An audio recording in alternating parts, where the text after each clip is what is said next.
by B1 Bank. Visit b1bank.com to find a location near you. Come on, let's go, you guys. Get in here, we got to go fast now. The Houston Astros fell to the Pirates 5-1 last night to drop the series to Pittsburgh. Kai Ting went 5 innings on the mound, giving up all 5 runs on 7 hits with 2 walks. Next up for the Astros, they'll stay at home to host division rivals, the Athletics, tonight. It'll be Jack Perkins on the mound versus Peter Lambert for the Astros. First pitch is at 7:10 p.m., and you can listen to it right here on ESPN 103.7 Lafayette and 104.1 Lake Charles. The Texas Longhorns have repeated as national champions after beating Texas Tech 4-1 last night to win the Women's College World Series. This is the second straight year that the Longhorns have beaten the Red Raiders in the title series, with this year coming as a clean sweep for the Longhorns. Game 2 of the NBA Finals gets underway tonight from San Antonio between the Spurs and the visiting New York Knicks. The Knicks lead the series 1-0 and are riding a 12-game winning streak heading into tonight. Tip-off is at 7:30 in the Frost Bank Center. The Carolina Hurricanes rallied back from a 2-goal deficit to beat the Vegas Golden Knights 4-3 and even up the series in the Stanley Cup Finals. Game 3 of the series will head to Vegas and will take place this Saturday night at 7 p.m. The Super Regional round of the college baseball tournament begins today with 4 host sites starting play. In Morgantown, the West Virginia Mountaineers host Cal Poly at 11 a.m. Then in Chapel Hill, North Carolina faces USC at 2 p.m. Following that, Troy will host Arkansas Little Rock at 4 p.m. And rounding out the day, Auburn welcomes in Ole Miss at 7 p.m. I'm Blake Purser, and you're listening to ESPN 103.7 Lafayette and 104.1 Lake Charles. Your home for the LSU Tigers and the Houston Astros. The 2-minute drill has been powered by B1 Bank. Visit b1bank.com to find a location near you.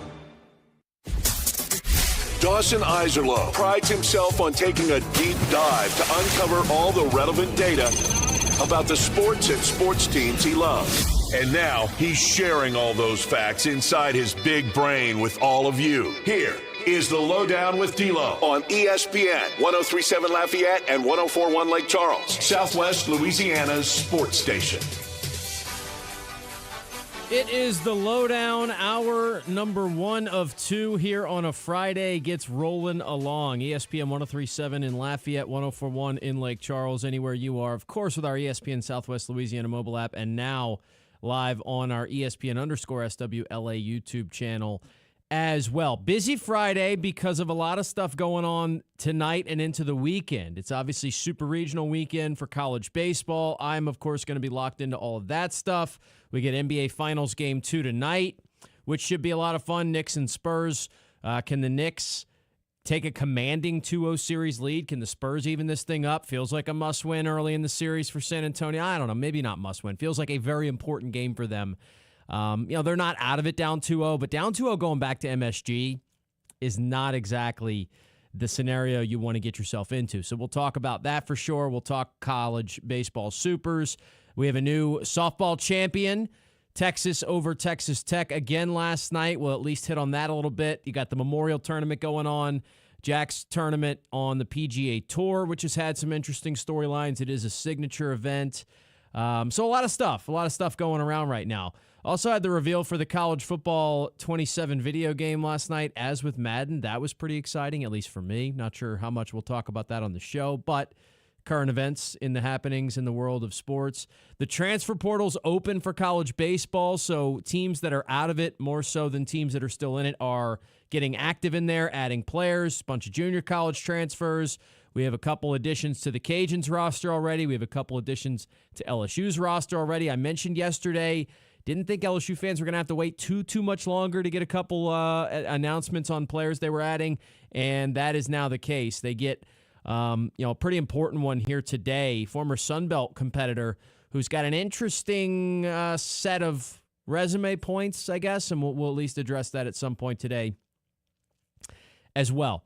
All that being said, though, we do have 2 guests lined up today. We're going to talk with Chaston Tavares in his normal 1:30 slot. McNeese has done a little bit in the portal already. They've got a familiar name coming back that way who once played in a Cajun uniform on the baseball side of things. We'll ask Chaston what else the transfer portal focus is likely to be about this offseason.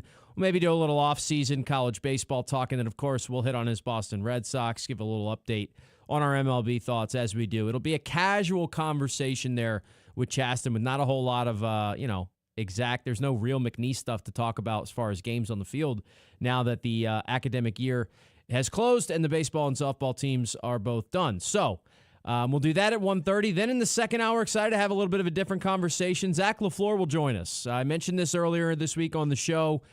Zach LaFleur was an assistant coach with the Raging Cajun baseball program for the past few seasons. He was also heavily involved in recruiting. He also played for the Cajuns back in his day. He is moving on to take the Turlings Catholic job. He played high school baseball in the area at Turlings, and he is returning to be the head man there. So I want to talk to him about this recruiting class that the Cajuns put together last year, how they've been able to retain them all, and then, of course, we'll talk about his new gig, what's coming up, why he made the decision, and what he's excited about getting back to the high school ranks and leading a place that obviously means a lot to him. So excited to talk with Coach LaFleur. We'll do that at the bottom of hour number 2, just about 2:30 when Zach LaFleur will join the show. Other than that, we'll have some open segments with the hotline open. We'll have a chance for you to get in. If you've got your thoughts, we'll preview some of these matchups for the weekend and just kind of go around the horn a little bit. A little bit of a casual Friday here in the Beal and Hebert studios in Upper Lafayette. With all that being said, decided to do it once more. Instead of a look back on Locked In, let's go ahead and look forward. Let's talk Super Regionals.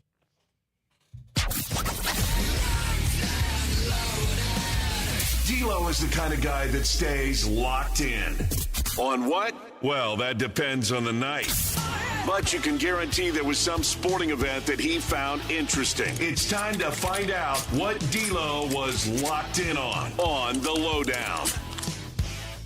So as I mentioned, yesterday, a little bit of a quiet night. Did have an Astros game as well, but nothing, in Texas. We could talk about Texas beating Texas Tech in the softball championship, but I didn't think I had enough to make that the intro. I want to go with Super Regionals and what I'm excited to watch this weekend. We'll at least touch on each of these series. We'll do it kind of rapid fire style. We do have one game underway. We mentioned that we were going to have a game going on right now. I've had it on the second screen here in the office while I've been getting some stuff done. West Virginia's been all over Cal Poly. This is not an indication or a situation where I think Cal Poly's just been overwhelmed and out-talented by a lot. West Virginia's got 2 incredibly timely hits. Sean Smith hit a 3-run homer in the first inning. Tyrus Hall hit a grand slam in the fourth. They've gotten 2 critical clutch hits at the times they needed them. The hit disparity is only 8-5, but the scoreboard says 8-1 because Cal Poly, on the other hand, has not been able to get it done. So really, really good outing. West Virginia's starter, Chanson Cole, has been awesome. I think he's got 11 strikeouts. He just started the top half of the 7th, and he's still in the game. So the Mountaineers, look, they got Pat McAfee and Rich Rod hanging out in the front row behind home plate, slamming drinks when they score. It's been a lot of fun in Morgantown, as I thought it might be. They're looking like they're in a really, really good spot, but that's a Cal Poly team, as we've said. They cruise through the Los Angeles Regional. They're dangerous, so don't let West Virginia, don't fall asleep at the wheel, even though you've got a comfortable lead. Mountaineers, though, look like they're in good shape right now. The next game to get going, this will start at the halfway point of our show. It's USC and North Carolina. I think this is one of the most fascinating matchups of the entire weekend. North Carolina has been there, done that. They've been an Omaha team in recent years. They've been knocking at the door of potentially getting themselves in the national championship conversation. They have a lot of the names that you'll probably recognize. You even go back to the team that beat LSU in the regional final in that dramatic game that was won in Chapel Hill in extra innings. And then last year, another team that was really, really competitive. And so they're at home to host USC, who thought they should have hosted a regional, didn't, went to A&M, fell into the loser's bracket, and then beat A&M twice to win that College Station regional. They have a 47-16 record. They've got a lot of pitching. They got a couple guys in that lineup that can really rake. This is going to be a fun one. And so Chapel Hill's really used to these moments. USC's kind of trying to get back. Obviously, they have a bunch of baseball national championships. They were at one point a blue blood powerhouse program. They've fallen off. Now they're trying to get back. It's going to be fun. It's going to be fun. It starts at 2 o'clock. Little Rock and Troy, this one's got a little bit of a personal connection just in that we had Coach Curry on the show last year. He was awesome to us. Little Rock does it again. It's the building. It's the 2-year evolution of that storyline. And then Troy in the Sun Belt Conference, who we know plenty about. We had Barry McKnight on the show this week to talk about it. One of those teams is going to go to Omaha, and I'm going to be incredibly happy for whichever one it is. I will say this. I saw the 11.7 guys all pick Troy.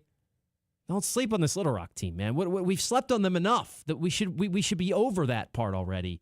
That one gets going at 4 o'clock. And also, Troy had obviously there was no expectation that Troy was going to be hosting a Super. They were a 3 seed. They were on the road in Gainesville, and yet they won that. Little Rock wins, so they've had to scramble to get their ballpark ready to go, sell tickets. It sounds like it's going to be jumping. That one's going to be fun. Tonight, the last game to get going, Ole Miss and Auburn. It's the primetime matchup. The Rebels, of course, have a College World Series title to their name in recent history. Auburn is trying to get back in the mix. They've got a great team. They lost that first game to Milwaukee. Their coach complained about the format. I thought that was ridiculous, so maybe that has me rooting for Ole Miss just a little bit. I don't know. Maybe I shouldn't take it so personal. Auburn plays host to Ole Miss at 7 o'clock. Tomorrow, the series that won't get going today but will get going tomorrow, starting bright, crispy, early, 10 a.m. first pitch for Georgia and Mississippi State. A lot of people think this is the matchup of the weekend as well, right? Mississippi State, a 14 seed, but they got Ryan McPherson back. We found out about that when the Cajuns went there for the Starkville Regional. They look like they're playing their best baseball of the season right now. Georgia has been one of the big powers all year long, and they now are the highest seed left remaining after the 1 and 2s got ousted in the regionals. So that one should be box office. It should be awesome. I still think Georgia has the edge because I don't trust State's bullpen, which didn't really get tested in the Starkville Regional. But that one could have a lot of fireworks. The ball flies out of the yard in Athens, and both those teams can really swing it. So that one should be a lot of fun. Kansas and Oklahoma get it going at 5 o'clock. The Jayhawks have had a magical season. They hosted a regional in Lawrence, and now they get to host a Super because Georgia Tech got upset by Oklahoma. Not a great team in the SEC this year, just a middle-of-the-pack team, but got hot at the right time, somehow beat one of the best teams in the country at their place twice to get to this point. So clearly that one's going to be fun. Old Big 8 conference rivalry implications there. That should be an awesome Super as well. First pitch is at 5 o'clock tomorrow night.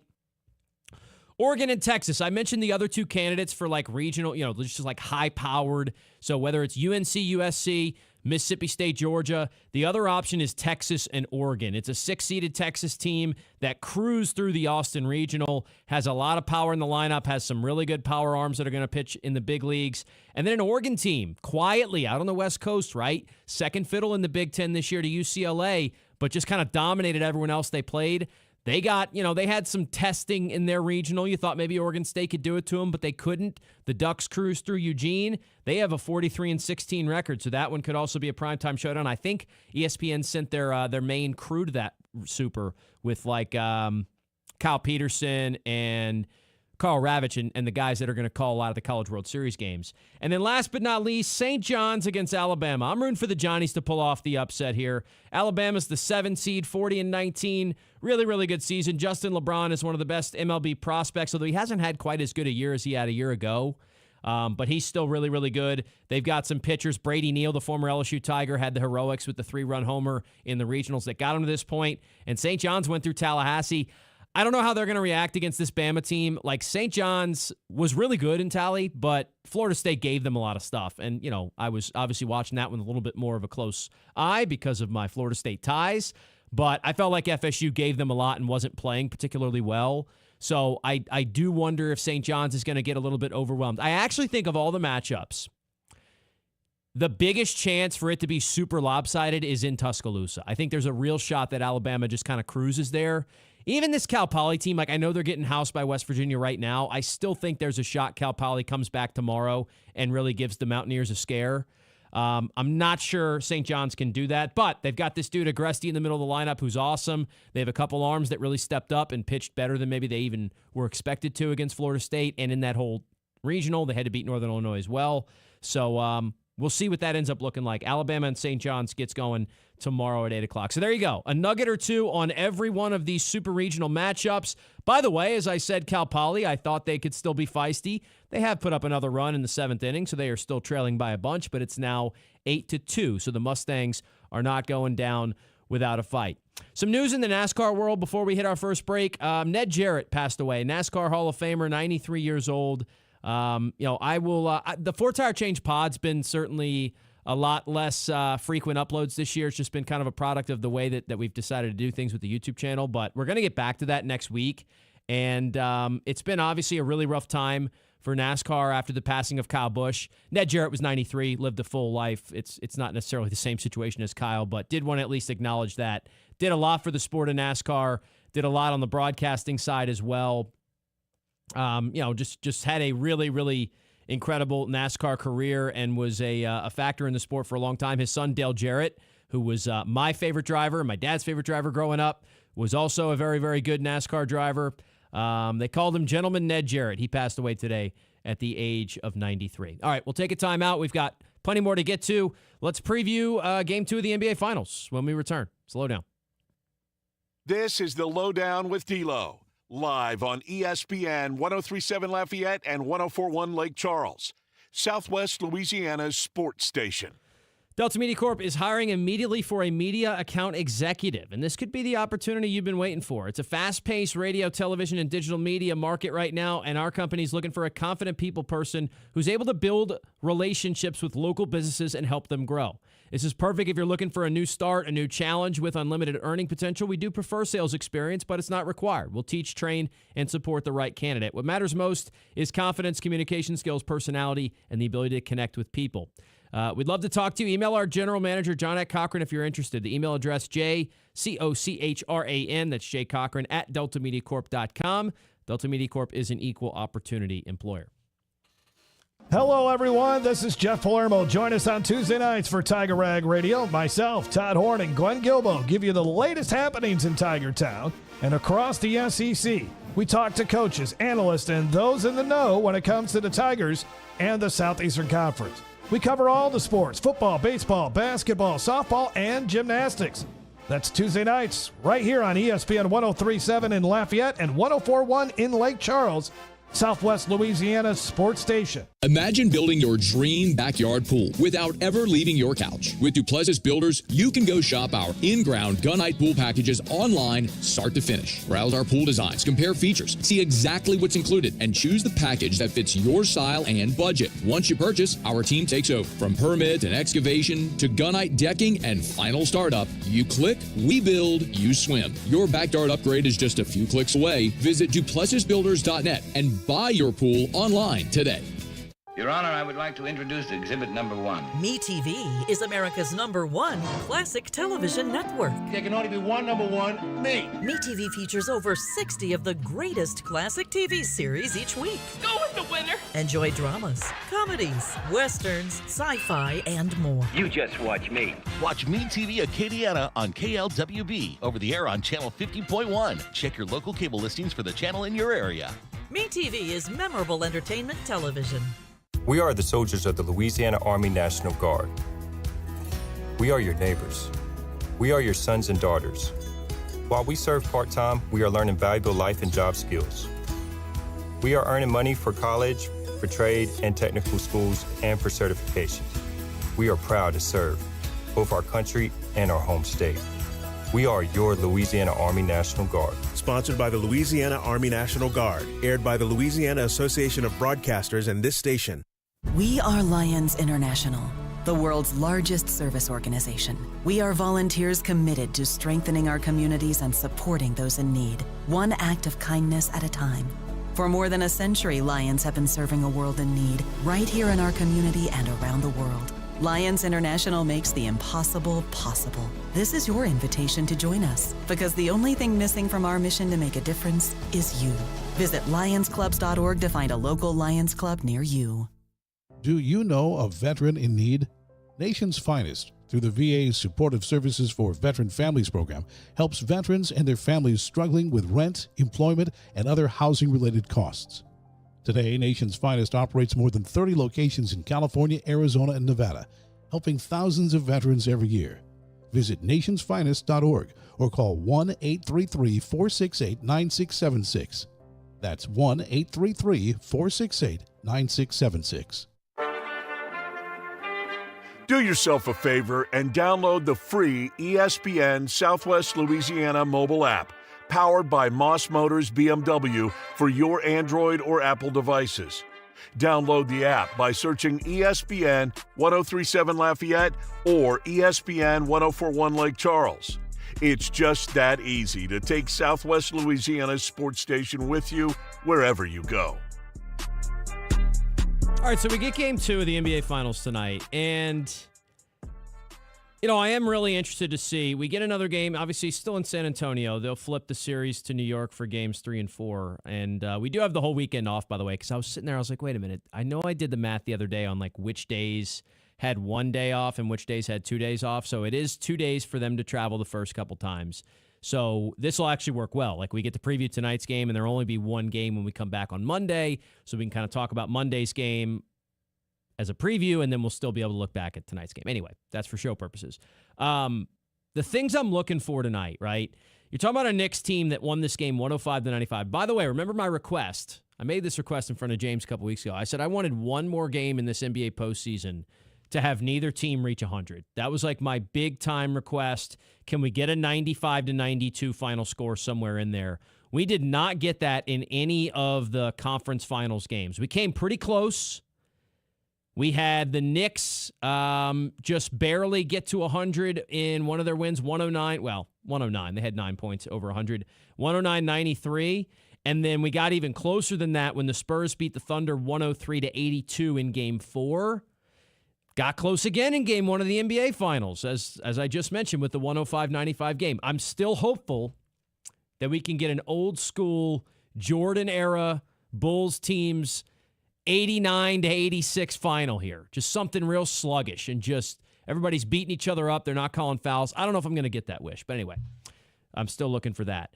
So you talk about what Jalen Brunson was able to do, and obviously the clutch time numbers. I mean, you know, I saw a list the other day that was talking about trying to power rank all-time New York closers, and it had Mariano Rivera 1 and Jalen Brunson number 2, which I thought was funny. I'd have to throw Eli Manning in that list, guy who could put together a drive late in the fourth quarter. It wasn't always quarters 1 through 3 weren't always Eli's favorite thing to do, but I'll tell you what, game on the line, couple Super Bowls and some big-time comeback wins will tell you he's a pretty good closer in his own right. Anyway,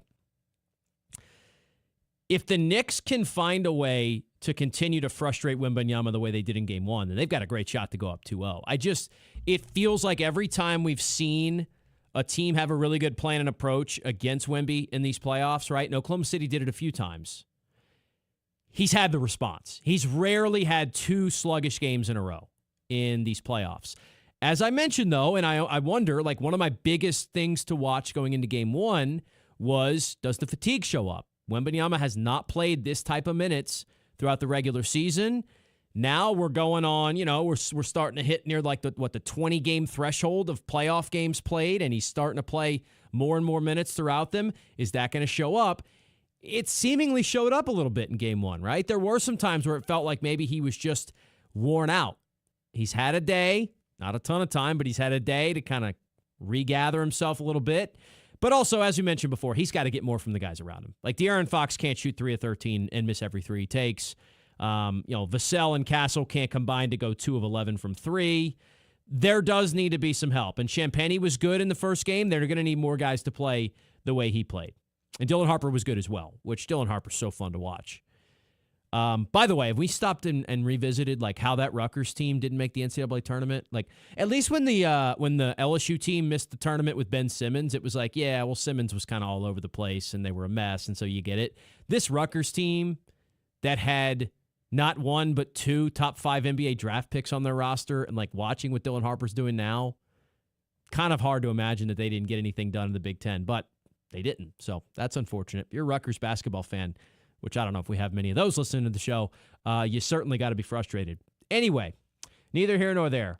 I just think if San Antonio gets some better peripheral performances from their role players and Wemby just plays a tad better, they're going to win this game tonight and even up this series. I will be surprised. And I said it, like in the first game, I wasn't stunned, but I was surprised how poorly San Antonio played in their building, especially with their role players. But it's basketball, right? One game goes. And usually when you have playoff series like this, we've talked about it before, when one team goes up a game, it's just natural. The team that's down 1-0 and is at home is going to feel a lot more pressure. They're going to be maybe a little more locked in. Now, sometimes that can go both ways. Are they more focused? Are they more locked in? And do they play better because they know they need to get this game? Or are they pressing? We think of pressing as a baseball thing, right? Like when a team is supposed to win by a bunch and they're in a regional and all of a sudden, like UCLA, they're down 4-2 in the 6th inning and it's like, wait a minute, we're not supposed to lose this game. Now you start trying too hard at the plate, swinging at bad pitches, not staying in your zone. Then you're getting yourself out, and then that's how sometimes you actually lose that game, is because you actually had the, oh no, we might lose moment, and you started pressing. Happens in basketball too, though. And we need to get a good shot on this possession. Maybe trying a little too hard, making an extra pass when it's not necessary. I think just because of I continue to go back, if this Spurs team, let's say OKC had somehow gotten upset early in the playoffs and the Spurs had gone through, I don't know, the Lakers or anybody else you want to throw that they would have gotten through in the next round, I don't know if I'd have these same feelings. But because I just continue to go back to them being battle-tested and answering the call every single time they were asked to against the Oklahoma City Thunder, I continue to go back to that and feel like that's the team that naturally has to show up. And so I think the Spurs win. I don't want to say big, but I think somewhat comfortably tonight, maybe 10 to 12 points. I don't think they're stressing it out in the last 2 minutes of this game. I think they win it. I think Wemby plays fine. I think the peripheral players step up. I don't think the Brunson magic is just all of a sudden going to run out, but maybe he's not quite as electric down the stretch. And I think we go back to Madison Square Garden feeling like Game 3 is going to be just absolutely electric. Everything on the line, series tied. Winner of this one kind of takes control in the early portion. I think it's going to be awesome. So that's what I got for you on NBA Finals Game 2. Happening tonight. With that being said, let's go ahead and take a timeout. We'll visit with our buddy Chaston Tavares, head over to Lake Charles. Some interesting things going on over there. Have a little bit of a casual convo on a Friday with our guy Chaston after the break. Stay tuned. It's the LohDown. This is the LohDown with D-Loh, live on ESPN 103.7 Lafayette and 104.1 Lake Charles, Southwest Louisiana's sports station. We've been telling you about our friends over at Small Sliders for a long time, of course, and they continue to drop new things here and there that I'm all in on. And you can tell when the Smalls team comes up with something new, they're not like some places that just want to ramp out 50 new items every 2 weeks. No, they're calculated with what they're doing. When you think about the summer and you think about a milkshake and you're talking about what can be refreshing, I think they hit it right on the nail with these two. 2 new milkshake flavors at Smalls right now. The banana pudding shake, which for me sounds like the clear-cut winner, and the key lime pie shake.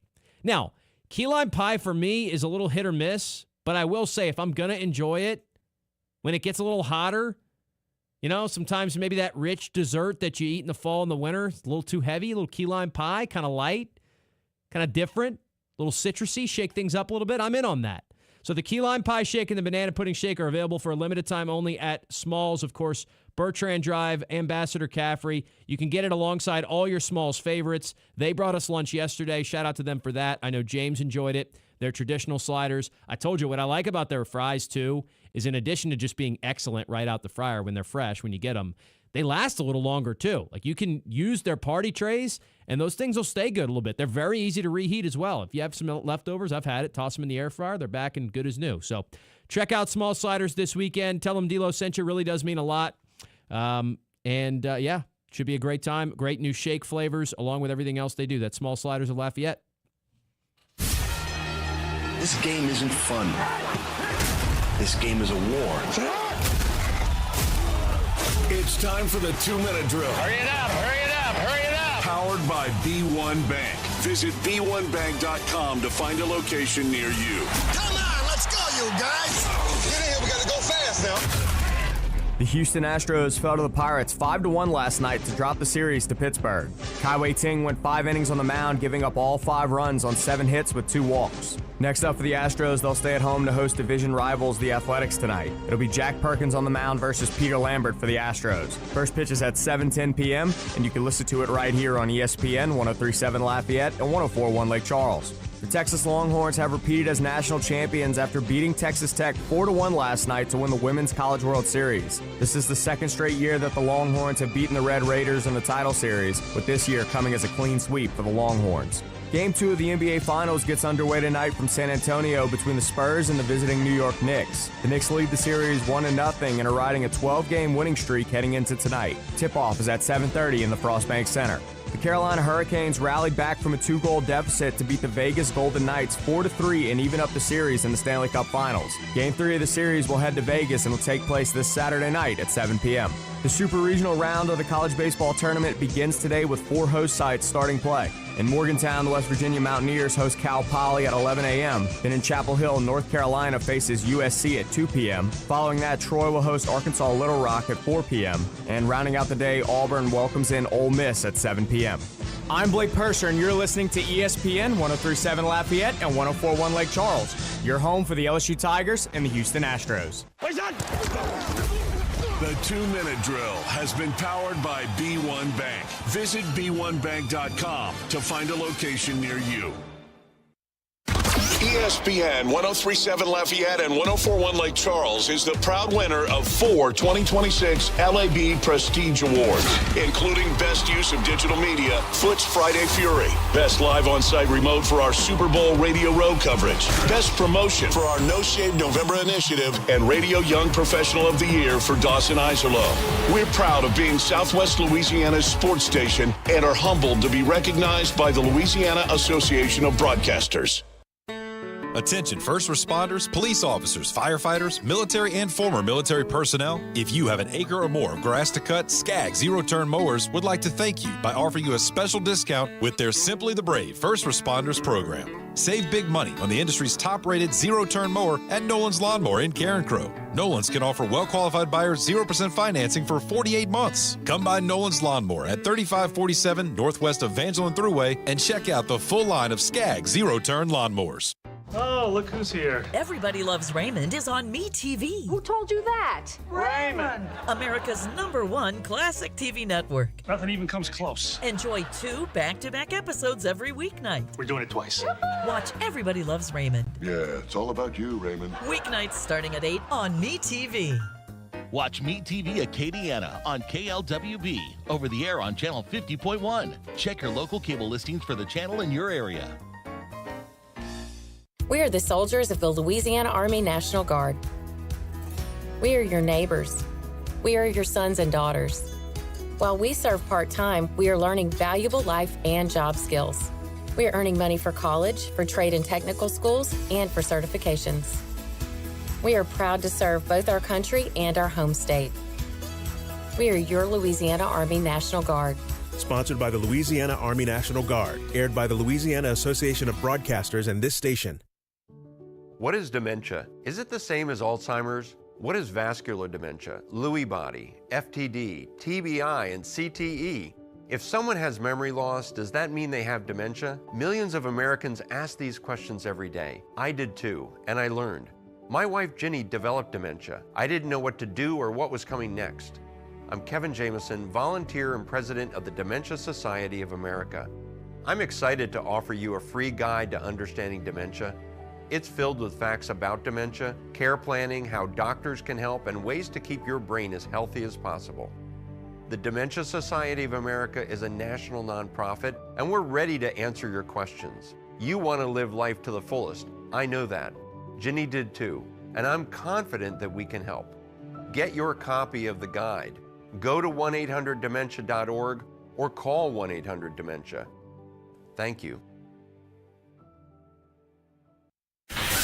You're listening to the 2026 LAB Award winner for Radio Young Professional of the Year, Dawson Iserloh, the host of the LohDown with D-Loh on ESPN 103.7 Lafayette and 104.1 Lake Charles, Southwest Louisiana's sports station. The LohDown rolls on here on a Friday, hanging out inside the Beal and Hebert studios in Upper Lafayette. We've got 2 guests today. Our first is a regular, Chaston Tavares, Gator 99.5 over in Lake Charles. You also may hear him as part of a bunch of McNeese ESPN Plus broadcasts. It's maybe finally slowing down for Chaston. So how have you been enjoying the end of the academic calendar in the world of college sports? I'm going to be honest. It is. It's actually. I say it's awesome, but I'm such a workaholic, grindaholic that I only enjoy it for the first couple of weeks, and then I'm like, dang, I'm bored. Like I need a game to prep for, a game to go to, or something like that. But it's nice to have some just rest, some chill. What do you have this summer, man? What are you going to be using your time on? I'm sure you're going to have a few broadcasts in there or something, right? Nothing. I have absolutely nothing. I'll probably go watch a couple of Gumbo Gators games here in Lake Charles. Maybe go watch some collegiate summer baseball with the Gators. Making a couple of trips. But no, it's it's a chill summer, but it'll be football season before you know it. So I'm sure I'll be working on football prep in the next month or so. No doubt. All right. Well, there's not a ton McNeese-wise to get to, but let's at least talk baseball portal a little bit. It's open. I saw Tate Hess yesterday, and look, Hess is a guy who we know well. He pitched at UL. It didn't quite work out. He went to Dallas Baptist there. Didn't quite work out there either. But the talent's always been there. I know he's a local product in that area, and so coming back to McNeese, that makes a lot of sense. Yeah, it absolutely is. It makes a lot of sense, and it's kind of a move I anticipated coming for the last week or so. This is a guy who, obviously the talent competition there that he faced in high school wasn't there, but this is a guy at high school that was fantastic. The talent is absolutely there. It's an interesting pickup for Justin Hill. Look, they've had really good success, with some of their high end guys.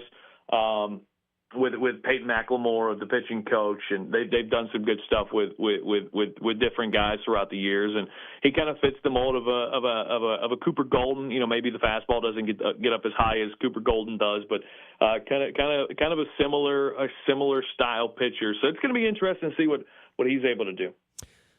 What do you get the sense for kind of what the rest of the strategy is for this roster, like as far as the guys coming back and like what Justin Hill really wants to do and where he's going to utilize some of these other portal options? It's going to be interesting because there's a lot that he's got to replace. I think it's every spot on the infield. I know Bryce Fontenot will come back at third at some point. I'm not sure if he'll be good to go for the season or not. Connor Walker behind the dish, the freshman from last year, he was really good. He's a local product out of Sam Houston. He was good. It's going to be interesting to see how he kind of pieces together the lineup. And obviously, look, last year was kind of the same thing. Had Larry Edwards Jr. and Easton Dow and Simon Larinaga those guys coming back who had been mainstays for the last couple of years. But you think about it, your best pieces were additions. Hayden Stringfellow and Danny Barbero and DJ Pinkerton, guys like that, really were additions that really did some good things for this program and the lineup this year. So obviously, like the JUCO ranks are going to help him a little bit. I know he's already got a couple of JUCO commits that are going to be coming here as well. But it's going to be interesting to see kind of how the rest of it plays out. I'll be fascinated to see about the. Some of these local kids that are getting into the portal. Obviously, we saw Tate Hess. We already talked about him. Reed Snyder, who's from Louisiana, who went to St. Louis Catholic, went to Louisiana Tech. He's in the portal. He's playing with the Lake Charles Gumbo Gators. I'll be interested to see how kind of he shapes out. Also, look, UL has 3 local guys who are in the portal. I'll be interested to see how kind of those guys shape out. So it's going to be interesting to see kind of how they put together this roster over the next couple of weeks. Yeah, Kason Bellard, one of those names as well, who I think is also playing. Is he playing for Lake Charles in the TCL, or he's playing for one of those teams? So he's another name. Yes, I believe so. Yeah, so it will be interesting for sure there. Interesting, too, that James Landreneau's coaching that team with the little softball-baseball crossover, huh? Well, it's a summer job for him. It's actually all set up because of his son, Jackson, is on the team, so it's a father-son thing. Okay. He hasn't, obviously he's been coaching softball a while, so he didn't get to spend a whole lot of time with his son at the ballpark. So it was an interesting opportunity for him to coach his son, in his final year. So they were able to link that up and got the 1 year deal for him to be the coach of the Gumbo Gators. But it's been fascinating. They've played 3 games, and they blew one team out, and last night was super close until it wasn't there at the end. So certainly, I think Landreneau's still learning the names of some of those guys. Yeah, well, and I've been around some of those teams too. It's one of those. Sometimes you find out who's available on the roster card when you get to the ballpark that night, and that's you got guys coming and going and all that stuff. It's fascinating because you talk about not knowing any of these guys. Well, it's also like I laughed at the opening night lineup had like Connor Walker batting 5th and Reed Snyder batting 9th. Connor Walker never bat above 7th, I think, in Justin Hill's lineup this year. And then the next night, the lineup comes out, Connor Walker batting 2nd, Reed Snyder batting 3rd. You really never know with some of these guys and some of these lineups. It's kind of fascinating to watch. Yeah, and sometimes with these leagues, you can do the old school, whoever gets left on deck at the end of one game leads off the next game. That's how we'll set the lineup up and just make sure the at-bats get filtered through. All right, Chaston Tavares hanging out with us here on a Friday.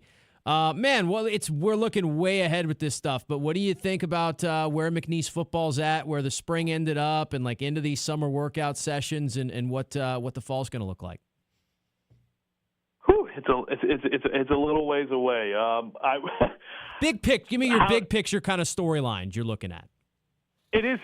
I'm going to be interested to see kind of how the defense shapes out. You know, they're replacing a lot of guys. How does that defensive front look with some of the guys they're having to replace? I think the linebacker core should be good. Also, the DBs will be interesting to see. I think the running back room is going to be really good again. It's also the first time in a long time, probably. I think my guy Cody Orgeron, that McNeese has had the same quarterback back-to-back years. And so that's going to be fascinating. So I think that how does the offense take a step forward this year? I think is going to be an interesting question to kind of see how it's answered over the next football season. All right, the stuff that matters is your Boston Red Sox, obviously, and the Astros. I do laugh about the idea, and we talked about it on the show. We had Spencer Arrighetti against Paul Skeens on Wednesday. We talked about it all day. Like, man, pitchers duel. This game's going to be 2-1. It was 11-9. Neither starter made it out of the fifth inning. And so the Stros actually went on a crazy comeback that overshadows what was supposed to be this, hey, Louisiana baseball's on display. But that's also just baseball, isn't it? Yeah, I mean, I watched some of that game, and it was not a pitcher's duel to say I didn't know. Do the Astros play in pitcher's duels? Not this year, not often, because usually a pitcher's duel requires both teams to pitch well, and that would require the Astros to not give up very many runs. So that's been tough for them. Yeah, it's better than not being able to score any runs. I guess. I mean, as we said, if you mashed up the Astros and the Red Sox together, you'd have a decent ball club. But unfortunately, that's not how it goes. Yeah, and then the Red Sox would just implement driveline into the Astros, and they wouldn't be able to hit.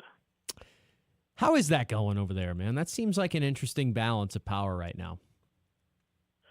It's fascinating. It's been kind of a chaotic week because they obviously come home off a road trip. Monday's the off day, and you've got Theo Epstein, the former GM, who's now in upper ownership, and he's coming out after he vouched for Breslow to get the job a couple of years ago. He's coming out saying that he's disappointed in the job that Breslow's done, and there's that, and there's the organization kind of calling Roman Anthony out a little bit, because of his, pain. He can't swing the bat right now because of his pain tolerance, and that's what his injury is. It's all about trying to, wait for his, hand to feel right. You can't swing the bat if your hand doesn't feel right. It's bizarre. Then you had yesterday's meltdown where Brian Bayo, apparently now after 6 years in the big leagues as a starter, now he can't pitch as a starter. He can only pitch behind an opener. So then yesterday they try him as a starter again, and he comes out and gives up 6 runs in the first inning, and then goes out and tells the reporters to stop blaming it on stop talking about the opener versus starter splits when he had like a 1.3 ERA as a bulk guy and a 10.8 ERA as a starter, and literally 5 minutes later he gets options. So yeah, it's going to be. It's going to be fascinating. The worst part is that they're kind of swinging the bats now, and then the pitching forgets how to pitch. We've got 2 bright spots. Okay, no Aaron Judge in the Yankees series. True. And number 2 is Peyton Tolley, who should be everybody's favorite pitcher, everybody's favorite player. How about the Rays doing this whole we're going to be smarter than you thing again, and it kind of working at least for now? Are you buying into that? No, because it's not working now.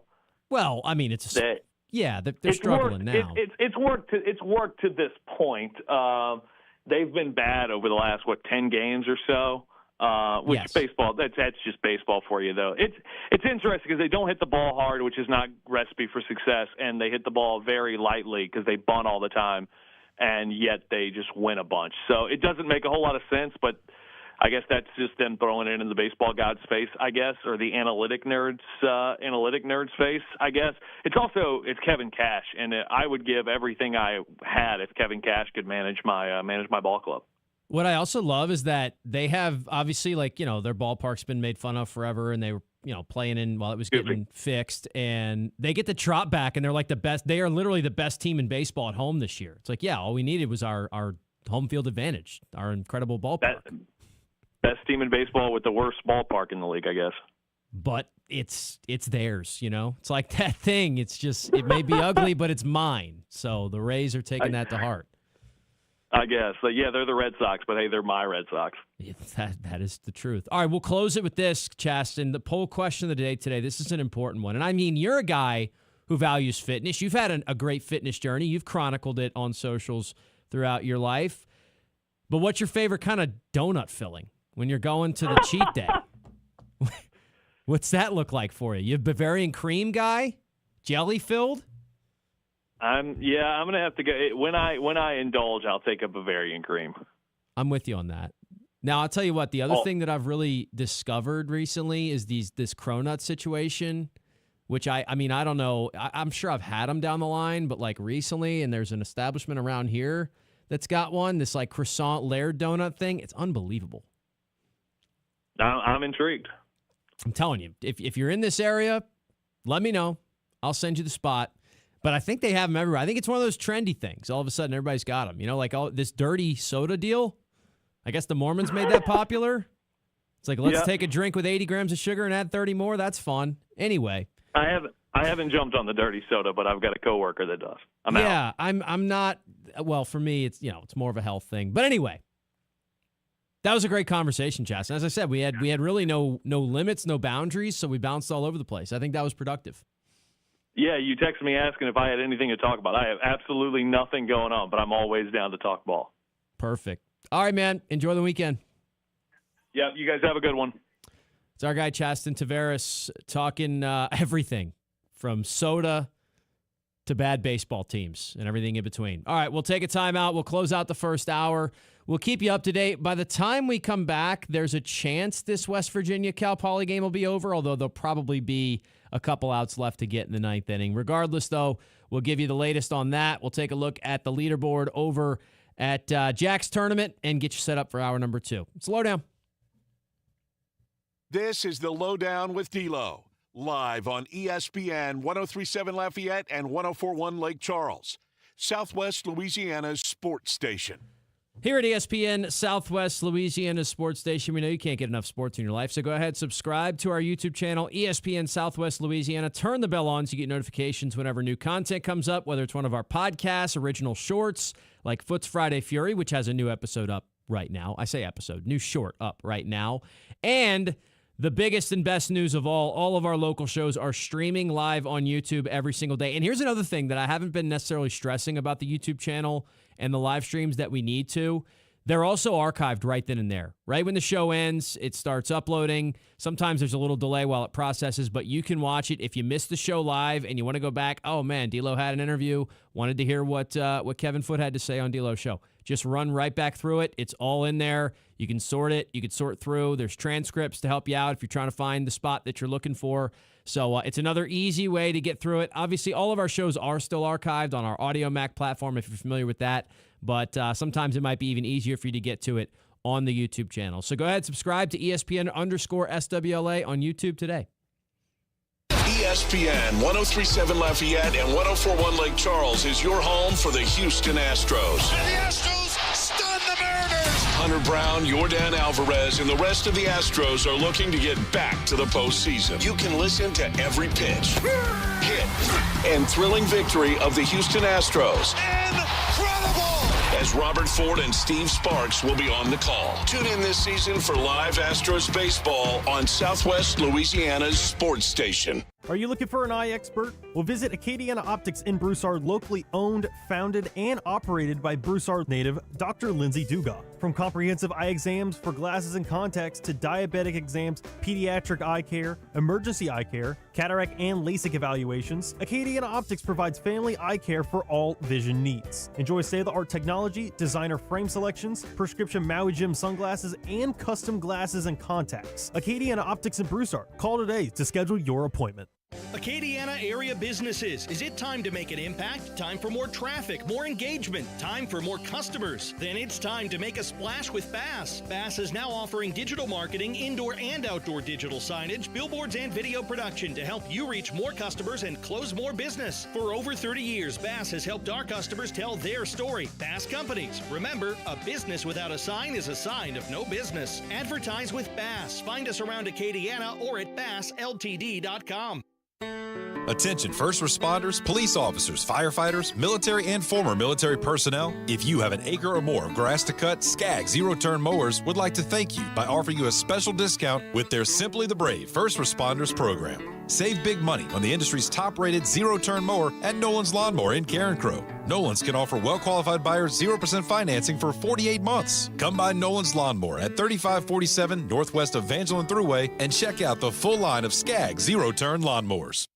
Every weeknight, MeTV has your laugh therapy. To chase away the blues or the olive drabs. With 2 hours of MASH at 5. This guy's ankle has tickled my funny bone. Followed by the Andy Griffith Show at 7. Doggone it, Otis. You're supposed to be hugging me when I'm arresting you.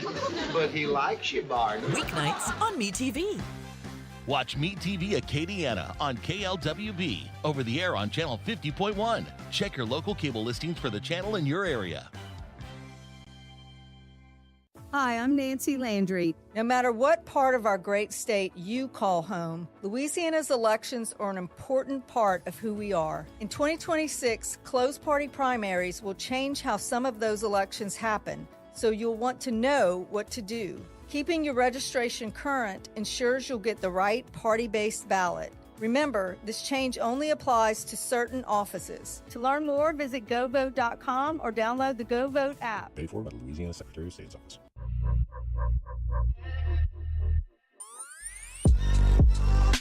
Back to the sports talk you not only want, but need. This is ESPN, 103.7 Lafayette and 104.1 Lake Charles, Southwest Louisiana's sports station. Mentioned to you this West Virginia Cal Poly game hadn't been super competitive. West Virginia's had all the timely hits. Cal Poly's had none of them. Mountaineers with Pat McAfee cheering them on from the front row alongside football coach Rich Rodriguez. They're up 11-2. They're actually still batting in the bottom of the 8th. They've got the bases loaded yet again.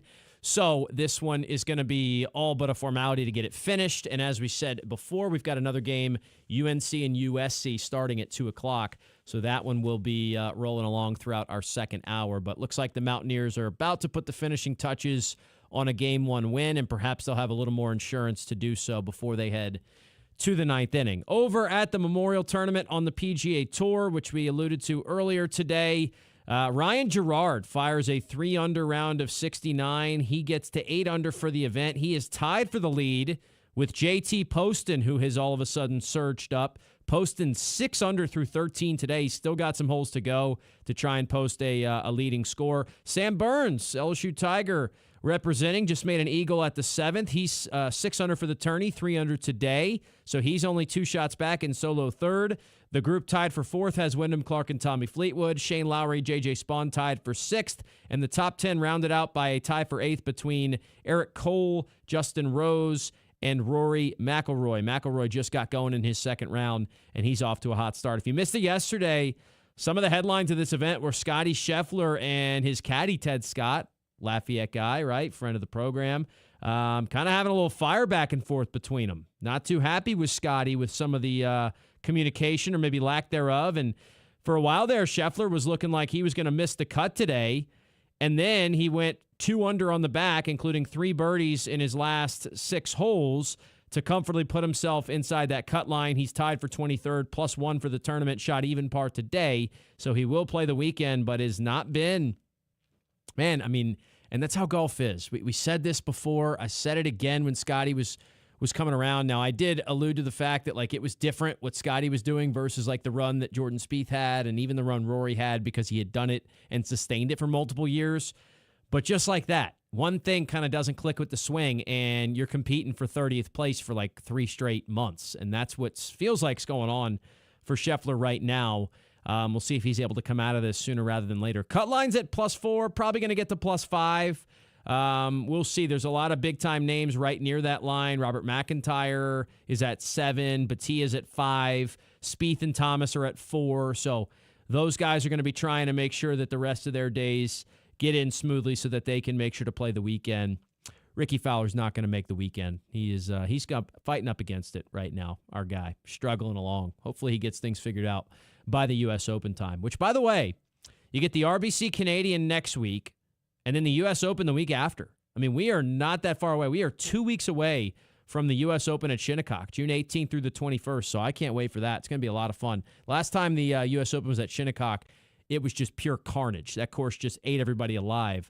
I think Koepka won that one, but it was a lot of fun to watch. So we'll wait and see if any of that stuff ends up coming to fruition. We're still a few weeks away from it. But for now, there's your update on the PGA Tour's side of things. All right, we've got a couple open segments here. If you want to get your thoughts in, honestly, anything we've been talking about, summer thoughts, things about the baseball world, college baseball supers, the NBA finals, next 2 segments are wide open. So let me know if you want to get in.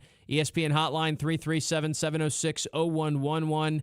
James is standing by to take your calls, so we'll have a couple open segments. If not, then I will just kind of go around the horn a little bit on some other topics. But, yeah, we've got some more time here. In that second hour, don't forget, Zach LaFleur will join us at the bottom, talking Cajuns, the season they put together, the recruiting process, and now his next step, which is taking the head coaching job at Turlings Catholic, his alma mater. So excited to have Zach on at the bottom of the hour, but as I mentioned, we do have a couple open things. Did mention to you the poll question of the day. We brought it up with Chaston there. What are you going with for a donut filling? And Chaston gave a good answer. He gave Bavarian cream. There's a couple different ways to go about this. I've got some answers for you. I'll hold that too, because we're going to probably have some open time here in the second hour. So I will go ahead and give my my answers, my thoughts on the donut side of things in hour number 2. But you can continue to leave your votes and comments on that question on our social channels. It's available on Facebook and on X. So a lot left to get to, as we mentioned, with a full hour left here, hanging out on a Friday. It is NBA Finals weekend. It is college baseball super regional weekend. The Women's College World Series wrapped up. We still need to give a little bit of thoughts, at least about that. We'll give you the latest updates on the transfer portal and more in hour number 2. So excited to continue to do those things and glad to be here with you. As you mentioned, appreciate our friends over at Small Sliders for helping us out and for everybody who helps us put this show on day in and day out. Still got an hour to get to. 1 hour down, another hour to go. You are listening to ESPN 103.7 in Lafayette, 104.1 in Lake Charles. It is the LohDown. We are streaming live on the ESPN Southwest Louisiana mobile app and, of course, now streaming live on YouTube as well. Second hour coming up after the break. Don't go anywhere.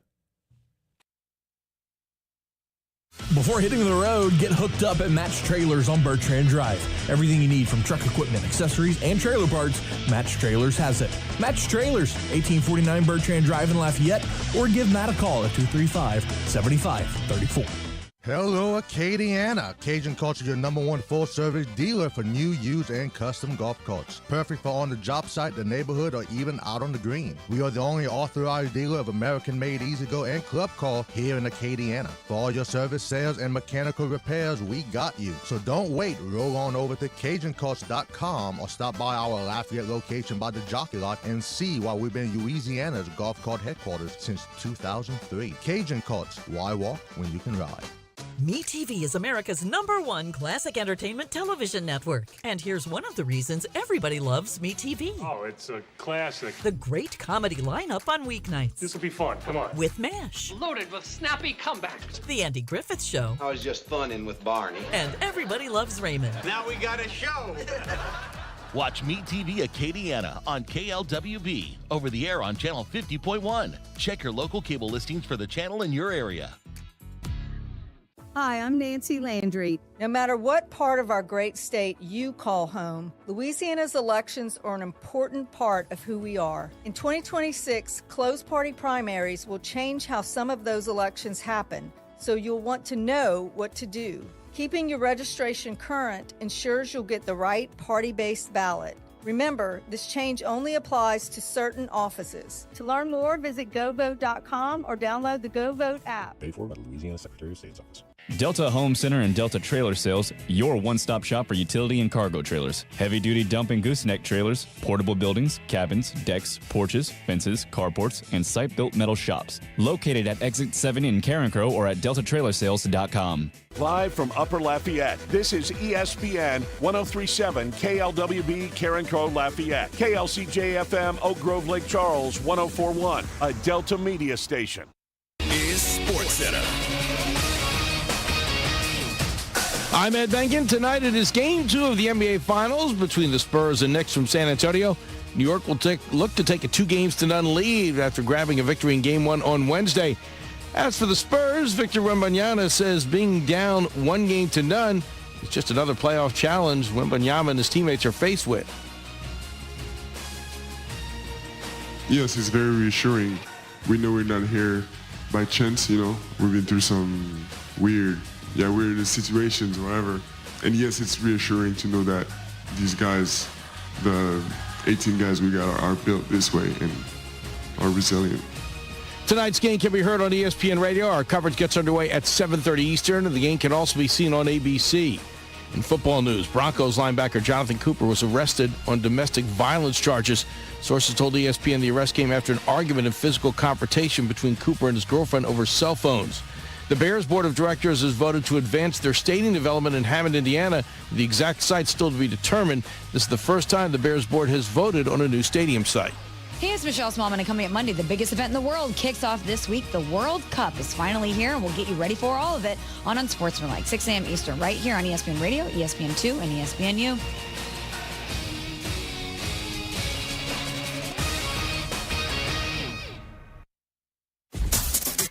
Dawson Iserloh prides himself on taking a deep dive to uncover all the relevant data about the sports and sports teams he loves. And now he's sharing all those facts inside his big brain with all of you. Here is the LohDown with D-Loh on ESPN 1037 Lafayette and 1041 Lake Charles, Southwest Louisiana's sports station.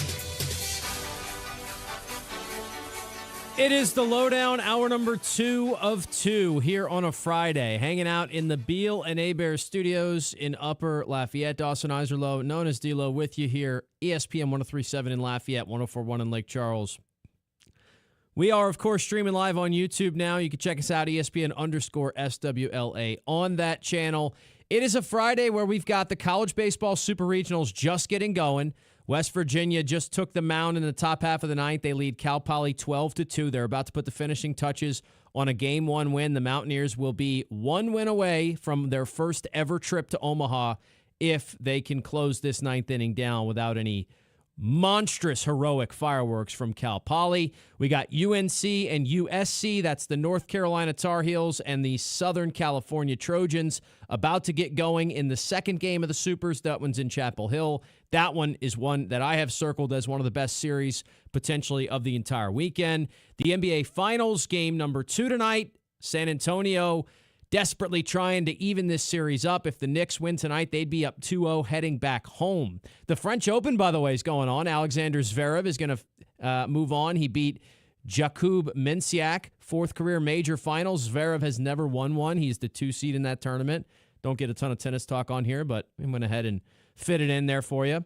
So a lot going on here. As we mentioned, we still do have the Women's College World Series wrapped up last night. We might get to a couple thoughts on that. Jerry Glasgow, obviously the former Raging Cajun head softball coach, has now gone to back-to-back College World Series finals, but he has gone winless and not gotten that elusive national championship.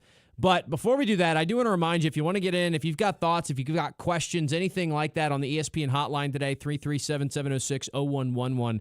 We do have open phone lines for the next half hour, but saw this thing in the news yesterday with the Chicago Bears. If you missed this story, the Bears, and you probably have heard like some just different things about this over the last couple of years, Bears have been looking to build a new stadium. Soldier Field's been around a long time. Personally, I think it's got enough history and tradition to where I think you'd want to stay in that type of place and continue to, be loyal to the city of Chicago that has one of the most dedicated fan bases in the entire NFL. And, play in a place with history. And yeah, maybe sometimes, as the Superdome has found out, it can be tough to renovate old bones.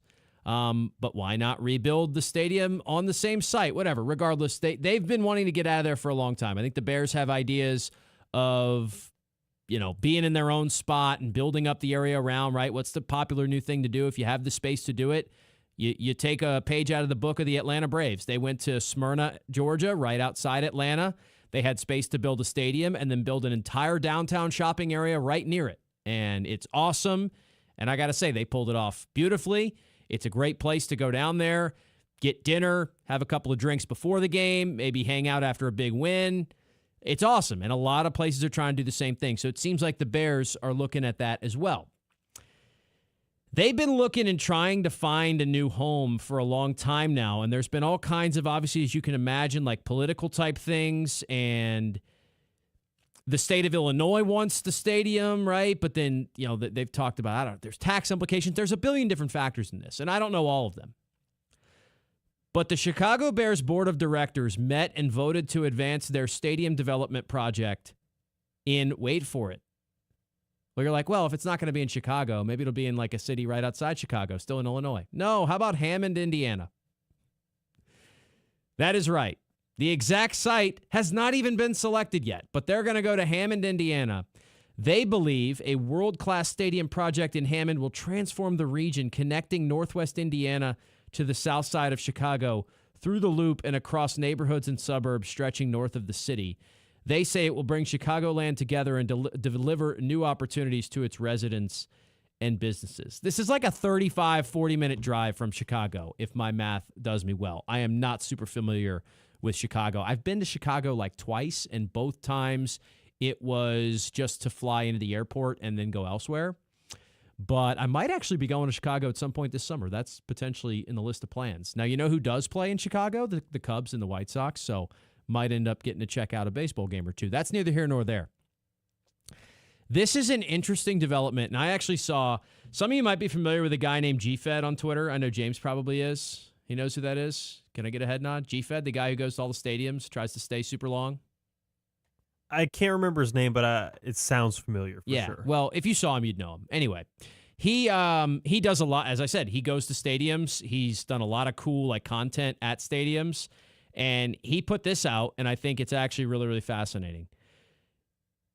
There are 0 NBA stadiums outside of the city limits in which their team operates, right? Every single city that is in the NBA that has their name on a stadium operates within that city.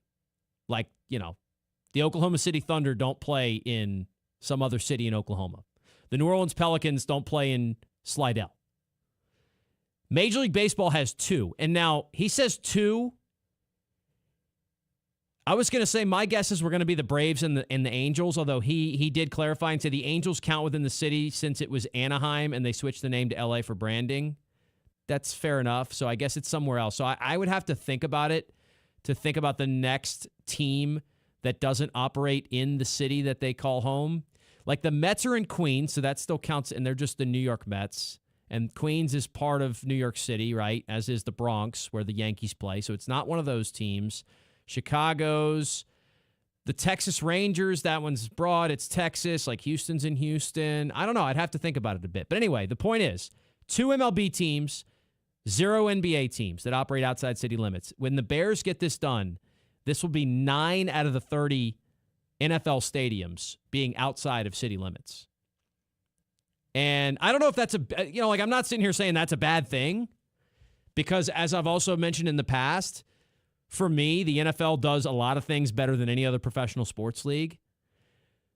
And as I said, it is actually really cool to go to the Battery and see these big time things, but especially if you're a team, and you know what, I don't mean to throw shade at them, but why not? If you're the Carolina Panthers, okay, you don't have a ton of rich history, right? Most of the rich history your team has is because of our guy, Jake D-Loh, bringing you to a Super Bowl. They went back with Cam. But, there's not some special attachment. The history, when you tell the history of the NFL, when you tell the story of the National Football League, you could leave out Carolina. You couldn't leave out the Chicago Bears, though. And so, like, the same way you can't leave out the Green Bay Packers and the Kansas City Chiefs. And by the way, the Chiefs have been flirting with the same type of thing, right? Like, the Chiefs have been talking about going across to a different state as well. That, for me, is just tough when like, I think about baseball and these cathedrals we've built, like Fenway Park, Wrigley Field. I mean, look, there was a lot of pushback when the Yankees tore down old Yankee Stadium, but they at least built new Yankee Stadium in the same place with a whole lot of history and homage paid to the old stadium and the old teams. Maybe it's a get off your lawn take. I don't know, but this is a little disappointing for me. Like, and imagine explaining that to somebody. Oh, we're going to see the Chicago Bears play. Oh man, the Chicago Bears, George Halas and Mike Ditka, all these historical teams. Be like, man, we're going to get to see the city of Chicago and no, we got to go to Hammond, Illinois to watch the Bears play. Well, why is that? Well, they wanted to build a new fancy stadium and they didn't want to do it in Chicago. Oh, okay. How far away is it? Like 40 minutes. Same way like Miami. I've told this story before. I went to Florida State when they played Miami on the road a few years ago, college football game. I was still at FSU at the time. Made the road trip, friend of mine. He had some family down there. It was awesome. Great setup. So I went to Hard Rock Stadium and watched Florida State play Miami in a college football game, right? A home game for the Hurricanes. I spent 3-4 days there, whatever it was. It was like a long weekend. I never once stepped foot on the campus of the University of Miami, and I never once stepped foot inside the city limits of the city of Miami because we stayed in Boca Raton. Miami plays football games in Miami Gardens, which is not Miami. That's like New Orleans East. Now, maybe not as far as New Orleans East, maybe a little scarier than regular New Orleans. Not like that. But as far as distance is concerned, Miami Gardens like 40 minutes outside of Miami. And then, oh, by the way, the University of Miami's campus is also not in Miami. It's in Coral Gables, which is also 40 minutes. So I was like, how ironic is that? I went to see the Miami Hurricanes football team play a football game at their home stadium, and I was there for 3 days, and I never saw their campus, and I never actually got into Miami. That's kind of what we're going to have here with all these NFL teams that want to relocate. And I guess L.A. probably counts the same, right? That's Inglewood. That's not in downtown L.A. There's a lot of them. So I don't know, like what it says, as I mentioned before. Is it bad for the sport? Is it bad for the game? I don't know. I'm sure the Bears are going to build an awesome facility, and, it's going to be crazy. How ironic is this as well, though? James will have seen this. I know we were talking about it a little bit. Caleb Williams, cover athlete, Madden 27, the new game that's coming out. They dropped their cover, which, if you saw the cover of the game, it's Caleb. It's kind of like an homage to Michael Jordan in Chicago, right? Because it's Caleb throwing a football, but kind of like in the Jordan stance, and the skyline of the city of Chicago is behind him. That's the cover of the new Madden video game that's coming out in 2 months. And how ironic is it that they're no longer going to be in the city of Chicago anyway? It's like you've got this skyline, and you're like, yeah, this is awesome. We're like paying homage to the city of Chicago's past and like one of the all-time great athletes ever, Michael Jordan, and like the Bulls and the Bears and the relationship there. And, oh, yeah, but by the way, like that city skyline that's behind him, like that's not going to be where we play anymore, like if we get our way here. So just a little bit of irony to be mixed in on your Friday. By the way, West Virginia did go ahead and finish off Cal Poly, so your first super regional game is in the books. It is 12-2, the final. West Virginia moves to a Game 2 situation tomorrow, in which they'll be one win away from Omaha. Cal Poly obviously has to win tomorrow to force Game 3, which would be played on Sunday if necessary. USC and North Carolina just got going in that one. North Carolina did pitch a scoreless top half of the first, so USC is headed to the mound. Tar Heels will have their first chance to swing the bats coming up momentarily.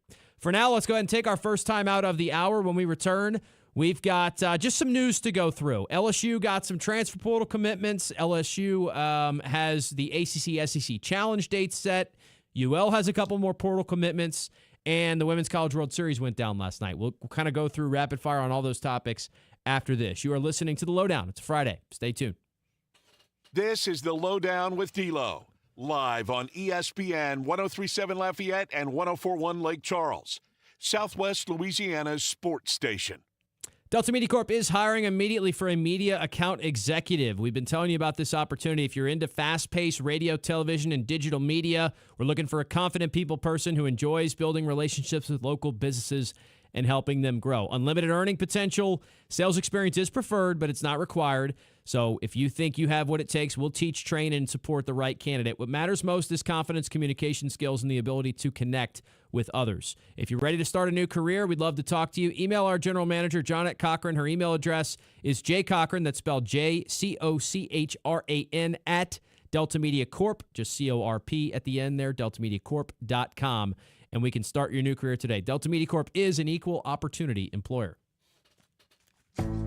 Make sure to set your alarm and tune in Saturday mornings at 10 o'clock for Sports Shorts here on ESPN 103.7 Lafayette and 104.1 Lake Charles. Join me, Ronnie Rance, and the Sports Shorts team of Tommy Christsand, Hunter McCann, and the crazy man, Joel Davis, as we break down the sports and teams that you love.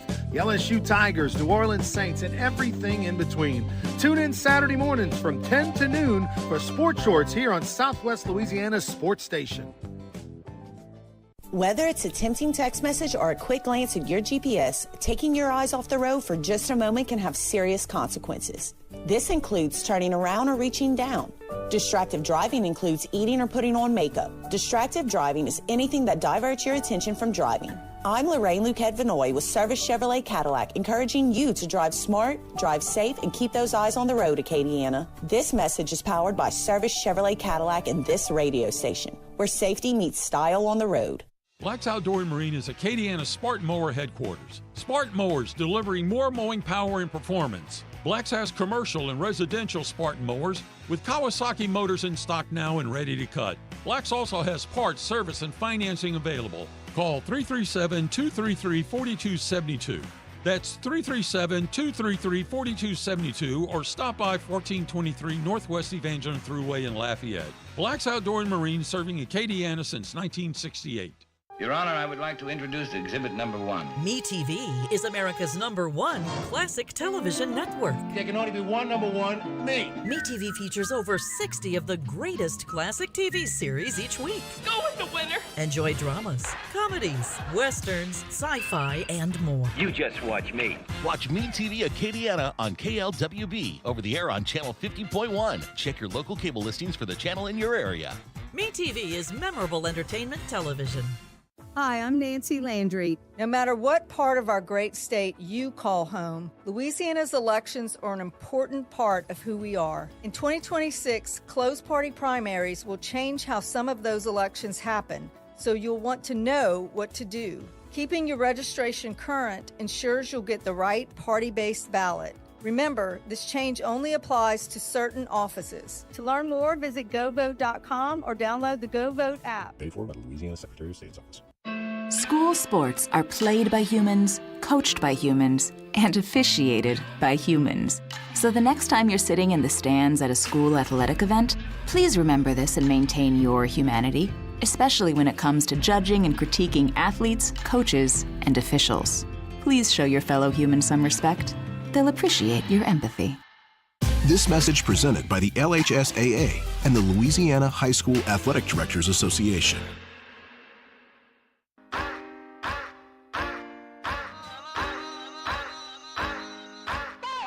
The biggest headlines in the world of sports are discussed here. ESPN 1037 Lafayette and 1041 Lake Charles, Southwest Louisiana's sports station. We are back here on the LohDown. Couple things here in this segment. If you're just joining us, we're going to talk with Zach LaFleur, who is going to be the next head baseball coach at Turlings Catholic. We'll talk to him in the next segment. Did have some news stories I wanted to go over a little bit here. The SEC-ACC Challenge games got set. So, look, this is a long ways away, but we do know where the LSU men and women's basketball teams are going to play. The LSU women will face North Carolina on the road in Chapel Hill for their SEC-ACC Challenge game. That's going to be on Wednesday, December the 2nd. They will be on the road again. The LSU women have won all 3 of their SEC Challenge wins. They beat Virginia Tech and Stanford both at home, and then they beat Duke most recently this past season on the road. They have never lost to North Carolina in the all-time series, just 3-0. And then the LSU men will be playing Wake Forest. That one will be at the PMAC at home. The Demon Deacons will come to town. They've actually played 3 times in the last decade. LSU's won 4 of the 6 all-time matchups, and they've won 3 straight. One of those was under Will Wade, who is, of course, back. LSU's got a few non-conference games. They also announced that they're going to face Gonzaga on the road in Spokane, Washington. The Advocate reported that on Saturday, November 14th. So Gonzaga, that'll be pretty cool. They're actually going to play in a bigger building as well than what Gonzaga plays its home games in to maybe accommodate a bigger crowd. We also know LSU men are going to play the Houston Cougars in the Toyota Center, which is also a different venue than where Houston plays most of their home games, obviously playing that in the Rockets Arena for that non-conference matchup. So the SEC, ACC Challenge games are set. Speaking of Gonzaga, ironically enough, like LSU and Gonzaga have had, I guess, 2 crossover newsworthy type events here in the last few days. So LSU got the big transfer commitment on the mound from Gonzaga.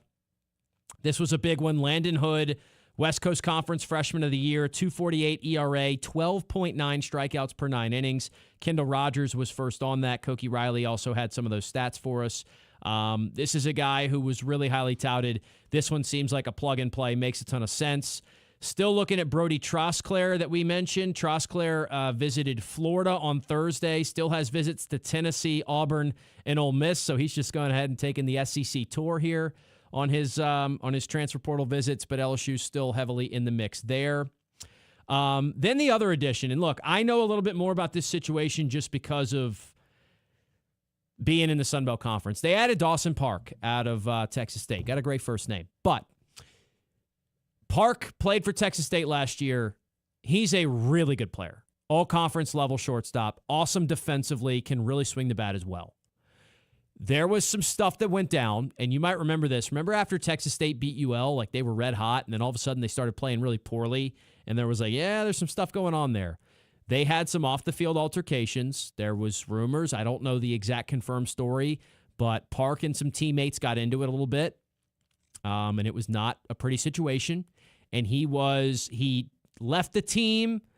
I also saw the phrase dismissed from the team used. I don't know what the official designation from Texas State was. Regardless, he was not welcomed back. He was not a part of the team down the stretch into what actually, as we know, was a really good run for Texas State, where they ended up going, rallying together and getting to the regionals and playing over there in College Station. So there's some off-the-field stuff with Park. I don't know anything about the rest of the storyline other than what I just told you.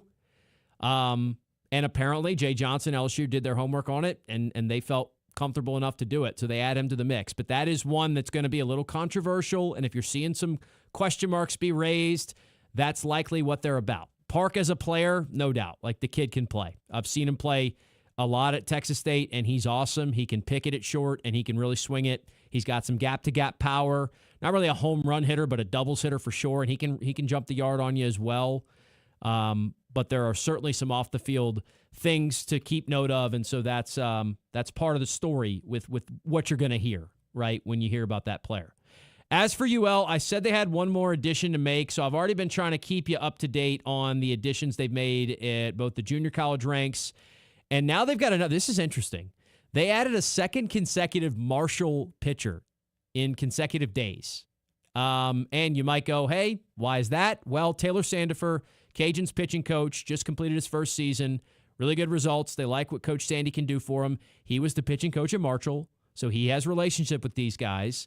So I told you yesterday that they had added Blaine Albright. Well, today they added Charlie Krebs. And the interesting thing about Charlie and Blaine, for that matter, they were both used a lot. They got a lot of experience from Marshall last year.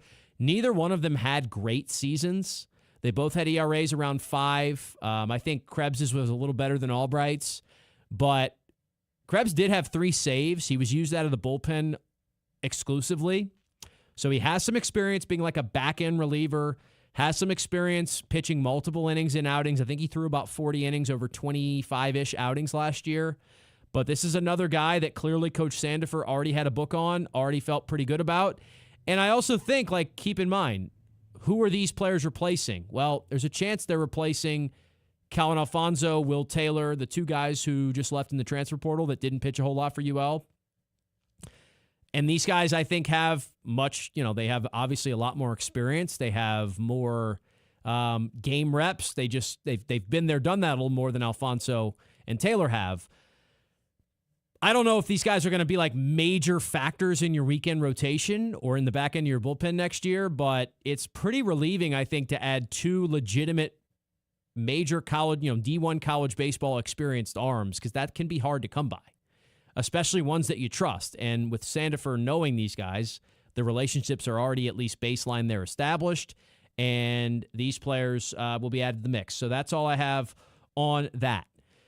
Lastly here, before we get to our final break before Coach LaFleur joins us, the Women's College World Series last night. It's been really interesting to watch this whole situation develop with Jerry Glasgow and the Texas Tech Red Raiders becoming the villains of college softball. They face Texas again. I do want to say, last night I caught a lot more of Game 2 than I did Game 1. Didn't have NBA Finals or a big Astros matchup to compete with it. It is incredible what they've done at the ballpark over in Oklahoma City. With that whole facility, the upgrades that have been put on display, the Women's College World Series has turned itself into a marquee championship event, like a really, really good one. I've never been. I'd love to go. They have certainly been helped out by the fact that every championship series in the last however many years has featured either Texas or Oklahoma, or Texas Tech for that matter. None of which are a super tough drive to get to Oklahoma City. Remember, there was all these complaints that Oklahoma was playing home games once they were there. Well, Texas had a lot of fans in the building last night. But regardless, I am very impressed with what they've done to kind of build up the atmosphere, right? And kind of put something that can rival the Men's College World Series to an extent, where for a long time, I think it was thought of as, that's cool that that's going on. Now, like you can tell, they've really invested in it. It really is a much, much better championship event. Texas wins back-to-back national titles now. And I mean, look, in the era that Oklahoma was just so dominant for so long, to see that happen, and I'm sure they love the fact that they're now kind of getting even with Oklahoma, who they're not particularly fond of. Double in the fact that they've gotten to do it against their arch rivals, Texas Tech, back-to-back times. Patrick and Brittany Mahomes were in the building last night. Of course, there were plenty of cutaway shots to them in the suites enjoying this game, but they didn't enjoy the result because Tech goes up 1-0 in the third. Nigeri Kennedy, you knew they were going to give her the ball and just kind of go till the wheels came off. She ends up pitching the whole game, but she gives up 4 runs, just 2 of them earned, but some defensive miscues, a really bad error at shortstop that extended Texas's run. They get 2 in the 5th. They add 2 more insurance runs in the 7th, and they get this thing done. So, look, this is a team in Texas Tech. If you're a Cajun softball fan, Maya Davis, Lauren Allred, Vic Valdez, all former Cajun softball players who went with Glasgow to Tech. They all play in multiple national championship series. So, look, I am by no means here to say whether they made the right, wrong decision, things of that nature. They've had a lot of success, and they are all really, really good players. But those runs are going to end without a national championship. Jerry Glasgow knocking on the door of it back-to-back years, taking a double-digit seeded team to the championship finals back-to-back years. All impressive stuff.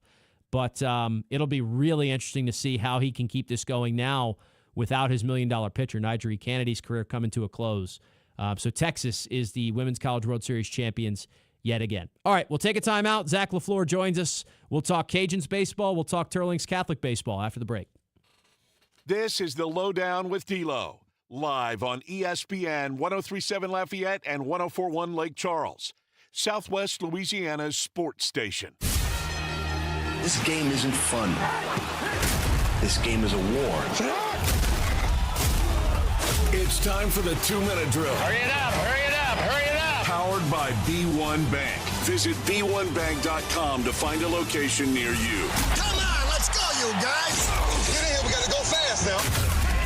The Houston Astros fell to the Pirates 5-1 last night to drop the series to Pittsburgh. Kai Wei Ting went 5 innings on the mound, giving up all 5 runs on 7 hits with 2 walks. Next up for the Astros, they'll stay at home to host division rivals, the Athletics, tonight. It'll be Jack Perkins on the mound versus Peter Lambert for the Astros. First pitch is at 7:10 p.m., and you can listen to it right here on ESPN 103.7 Lafayette and 104.1 Lake Charles. The Texas Longhorns have repeated as national champions after beating Texas Tech 4-1 last night to win the Women's College World Series. This is the second straight year that the Longhorns have beaten the Red Raiders in the title series, with this year coming as a clean sweep for the Longhorns. Game 2 of the NBA Finals gets underway tonight from San Antonio between the Spurs and the visiting New York Knicks. The Knicks lead the series 1-0 and are riding a 12-game winning streak heading into tonight. Tip-off is at 7:30 in the Frostbank Center.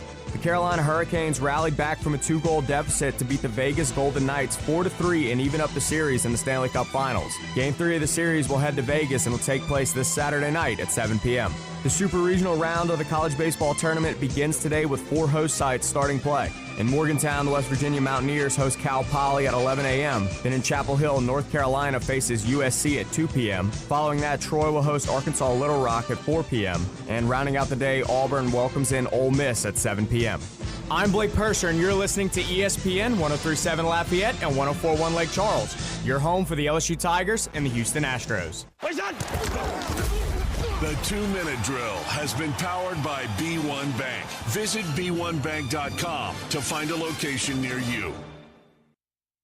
ESPN 103.7 Lafayette and 104.1 Lake Charles is the proud winner of 4 2026 LAB Prestige Awards, including Best Use of Digital Media, Foot's Friday Fury, Best Live On-Site Remote for our Super Bowl Radio Road coverage, Best Promotion for our No Shave November initiative, and Radio Young Professional of the Year for Dawson Iserloh. We're proud of being Southwest Louisiana's sports station and are humbled to be recognized by the Louisiana Association of Broadcasters. Oh, look who's here. Everybody Loves Raymond is on MeTV. Who told you that? Raymond! America's #1 classic TV network. Nothing even comes close. Enjoy 2 back-to-back episodes every weeknight. We're doing it twice. Watch Everybody Loves Raymond. Yeah, it's all about you, Raymond. Weeknights starting at 8 on MeTV. Watch MeTV Acadiana on KLWB, over the air on channel 50.1. Check your local cable listings for the channel in your area. Hi, I'm Nancy Landry. No matter what part of our great state you call home, Louisiana's elections are an important part of who we are. In 2026, closed party primaries will change how some of those elections happen, so you'll want to know what to do. Keeping your registration current ensures you'll get the right party-based ballot. Remember, this change only applies to certain offices. To learn more, visit govote.com or download the GoVote app. Paid for by the Louisiana Secretary of State's office. Hey there, fellow travelers, it's me, the Hotel Whiz. Before you go anywhere, call me day or night for hotel rates too low to publish. I'll save you up to 75% on over 500,000 hotels across the globe. You see, I've already done the research, so you don't have to spend time online trying to find the best deal. That's up to 75% off. Just call me, the Hotel Whiz. It's a free call, and you get instant access to rates too low to publish with no cancellation fees. Make a free call now and save up to 75% off your hotel rooms the next time you're going somewhere for business or pleasure. Call the Hotel Whiz now and get instant access to rates too low to publish. 800-713-9924. 800-713-9924. 800-713-9924. That's 800-713-9924. Many medicines used to treat colds and flu contain acetaminophen, a pain reliever and fever reducer found in hundreds of over-the-counter and prescription medicines. But taking too much or more than one medication containing acetaminophen per day can damage your liver. So always read the label and don't take acetaminophen if you drink 3 or more alcoholic drinks every day. To learn more, visit fda.gov/OTC pain info. A message from the U.S. Department of Health and Human Services Food and Drug Administration.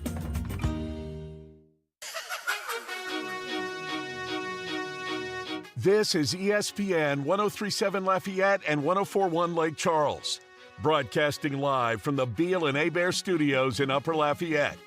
Beal and Hebert, Acadiana's hometown lawyers.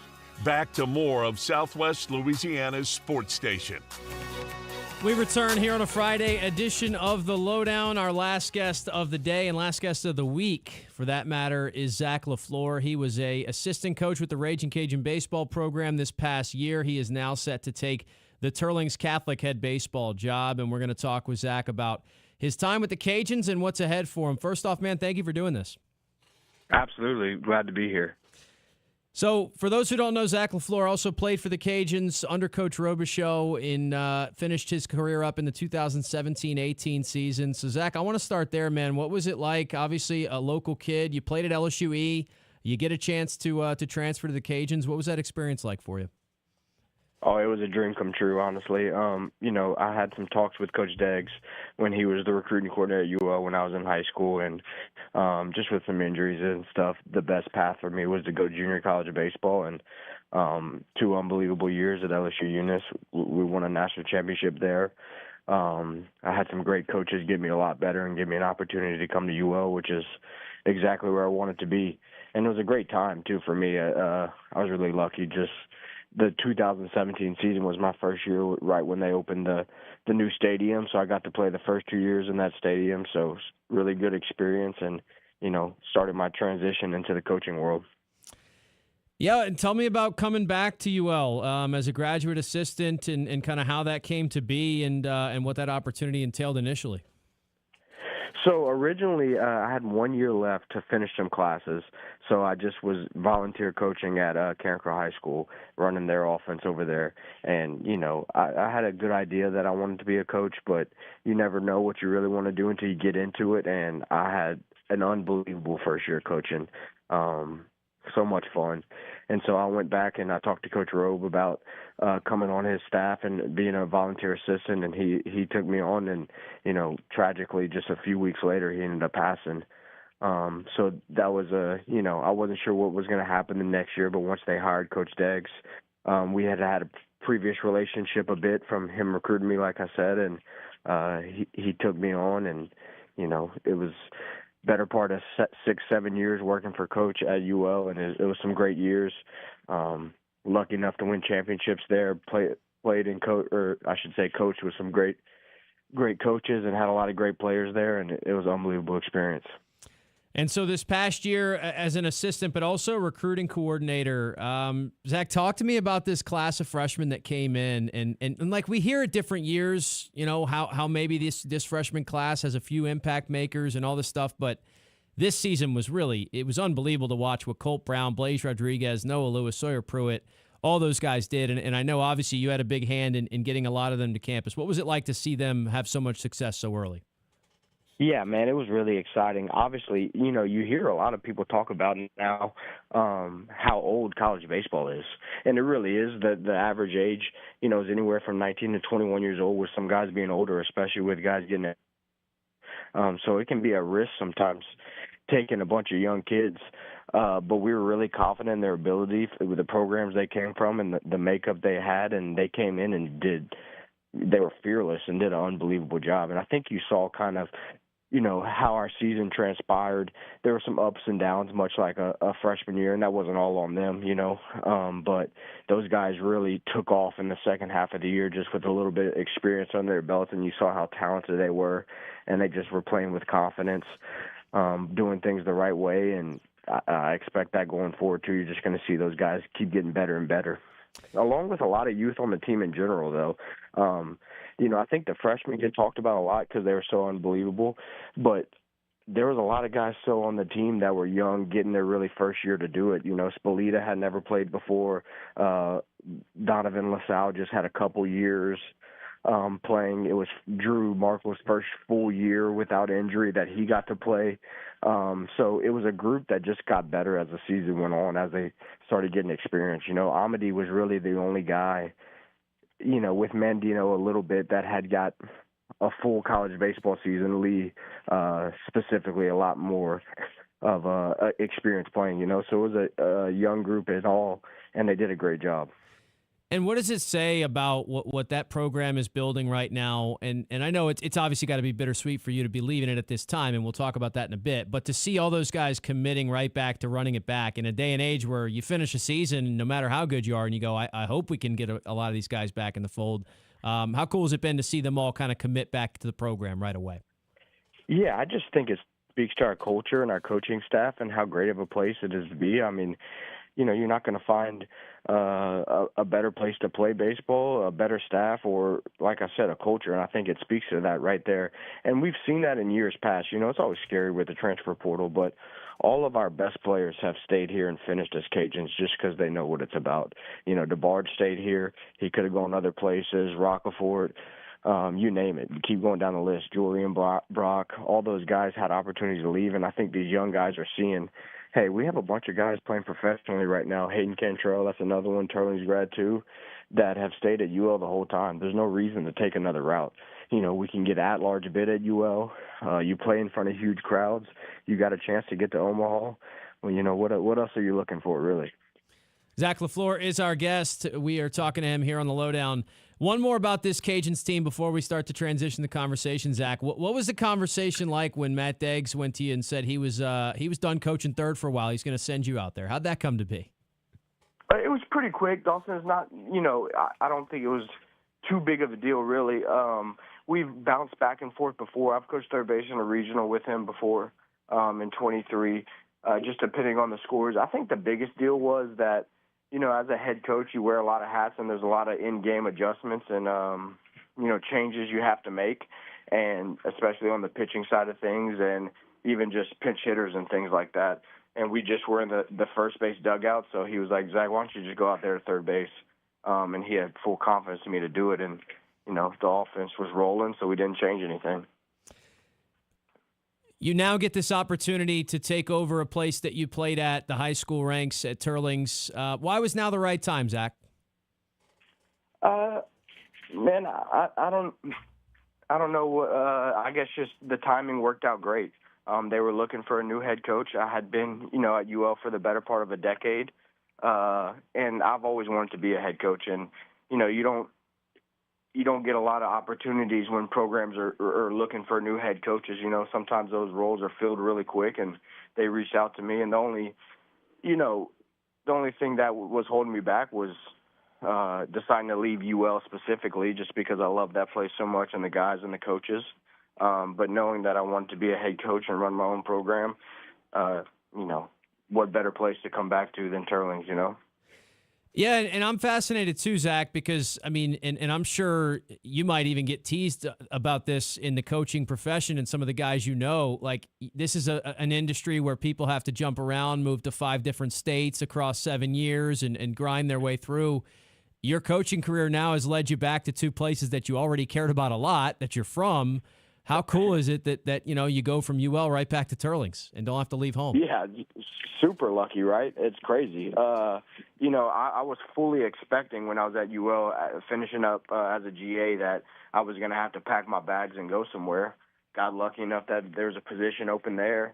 And then, just like you said, I was not expecting at all for Turlings to be looking for a head coach. And when that opportunity came, I jumped on it. And, yeah, like you said, it's great to be in Lafayette and not have to leave and be lucky enough to be at 2 places that I played and are great programs, No doubt, and you already alluded to some of the history that Turlings has. A lot of great players yourself, Hayden Cantrell, and the list goes on and on. Big leaguers that they've put. I know it's very early in the tenure, so I'm not asking you, what the roster looks like and who's going to be throwing the opening game or anything. But what is it like to take over this program and kind of put your own spin on it? I'm sure. I'm really excited. Like you said, I'm still getting to know the players, but there's talent here. They made another run this year deep into the playoffs. They lost one of our guys that is going to be at UL, Evan Vincent. That's a big arm, but they got guys committed on the team to Division I's, and it's a program that continues to have a lot of talent. And even when we didn't have maybe Division I talent, it's a bunch of players that play the game right, play the game hard, and really take pride in playing for Turlings. And I'm just, like you said, looking to put my own spin on it. A bunch of stuff that we did at UL, I'm going to take to Turlings, and obviously a few of my own ideas, but I'm excited to come implement my brand of baseball. Well, Coach, best of luck. Thank you for doing this. I'm sure it's going to be a busy offseason for you, and we'll catch up again down the road, man. Thank you. I appreciate you having me on. That is Zach LaFleur. He is the next head coach at Turlings Catholic, former Raging Cajun assistant, played for the Cajuns, as I mentioned there. Kind of incredible that his coaching career to this point hasn't allowed him to even really leave the city of Lafayette with the opportunity to rejoin two programs that he played for and was a standout for both. And so he will be leading the Rebels beginning with next baseball season. You heard him there too. There's a pretty big commit that UL's got, a freshman coming in, Evan Vincent, that they're excited about. That adds yet another one to the list of players that are coming in. And on one hand, usually I sit there and say if there's a freshman committed, all right, yeah, it's cool that he's coming in, and we'll see in a couple of years if he develops. This last Cajuns teams maybe reevaluate that thought process, right? Or maybe before it's all right, if a guy's supposed to be really special, maybe you think he can make an impact as a freshman. Well, what Colt Brown, Blaze, Sawyer, all those guys did has made me kind of reevaluate. Well, wait a minute. If Coach Deggs thinks one of these freshmen can make an impact, he's not going to hesitate to put him out there, and there's a track record to say maybe they will be doing something pretty impressive. So definitely exciting time for that program, and certainly another exciting time for Turlings and their baseball team to get Zach LaFleur to lead the charge. All right, North Carolina USC just got going. As I mentioned, it's the bottom of the second, and the Tar Heels are already putting a bunch of pressure on USC. That Tar Heels team, man, they feel really tough to beat right now. They've also got some of the best baseball uniforms in the sport. And although USC does too, this might be the best uniform matchup as well. Now, UNC's up 1-0, bottom two. They still have action. Runners on the corners, only one out in that game. So we'll give you a final update to that one, see if UNC gets any more runs across. We'll head back out to the Memorial leaderboard, and we'll wrap some things up for you. We'll have a little bit extra time in that final segment. We'll give some thoughts on donuts. Haven't done that yet. We'll finish the Friday on a fun note. That's all after this. You're listening to the LohDown. Stay with us. This is the LohDown with D-Loh, live on ESPN 103.7 Lafayette and 104.1 Lake Charles, Southwest Louisiana's sports station. ESPN Southwest Louisiana Sports Station and Mid-South Power Solutions in Crowley bring you this hurricane safety tip. Remember, it is officially hurricane season now. Make sure to secure your home and bring in outdoor items. Have an emergency kit with water, food, and medications. Know your evacuation routes in case of an emergency and listen to local authorities. Stay informed with a battery-powered radio. That part, a little bit key as well. You don't think about needing batteries until the power goes out in situations like this. Remember, safety is in your hands. Your hurricane preparedness tips are powered by Mid-South Power Solutions in Crowley, your local Generac dealer. Visit midsouthpowersolutions.com.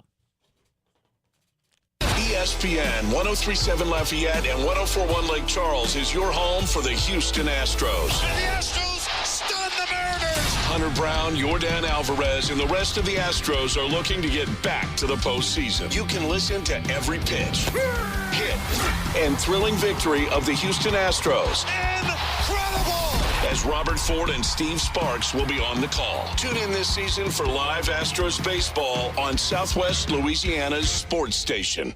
Home electrical safety, up next from Mr. Electric. Because one power strip can clearly handle your TV, your radio, your lamp, your phone charger, your heater, and whatever else you get plugged in there. Of course, that's sarcasm. Do not overload your outlets and never run cords under rugs or furniture. And if an outlet is hot, a breaker keeps tripping, or something smells suspiciously bad, call a licensed electrician. When it comes to electricity, trying to be a hero is a great way to end up in the news for the wrong reason. If you would like to learn more, visit MrElectric.com. It's generator season. Here's Sean Doré with Mr. Electric. Standby generators are automatic. These come on right as your power's off. Right when you lose power, here comes your generator power within less than a minute. And now you're running like normal. And so those generators, they're a little more expensive, but they are very convenient. Call Mr. Electric today or see us on Facebook. Misfits Dine and Drink, a destination restaurant in Broussard, is constantly evolving. Dine in for great food and a great atmosphere. Whether it's lunch, dinner, or brunch on Saturday or Sunday, stop in to enjoy a handmade gourmet pizza or one of their delicious pastas. Take a sip of their new and seasonal craft cocktails and mocktails. And don't forget dessert. Try the birthday cake bread pudding. Whether it's new menu items or old favorites, come to Misfits for a great food experience. It's classic Italian with a modern twist. Misfits Dine and Drink, 200 Heritage Parkway off Highway 90 in Broussard. When strength matters, go to ap-fabrication.com. Built with precision, heavy-duty structural aluminum welding using TIG, MIG, and stick to custom metal fabrication designed exactly for your project. Need safety inspections, weld analysis, or 24-hour emergency metal repairs to keep your operation moving? Trust A&P. For quality craftsmanship, visit ap-fabrication.com. That's ap-fabrication.com. You can trust A&P Fabrication and Construction. Built strong, built right. Every weeknight, MeTV has your laugh therapy. To chase away the blues or the olive drabs. With 2 hours of MASH at 5. This guy's ankle has tickled my funny bone. Followed by the Andy Griffith Show at 7. Doggone it, Otis. You're supposed to be hugging me when I'm arresting you. But he likes you, Bart. Weeknights on MeTV.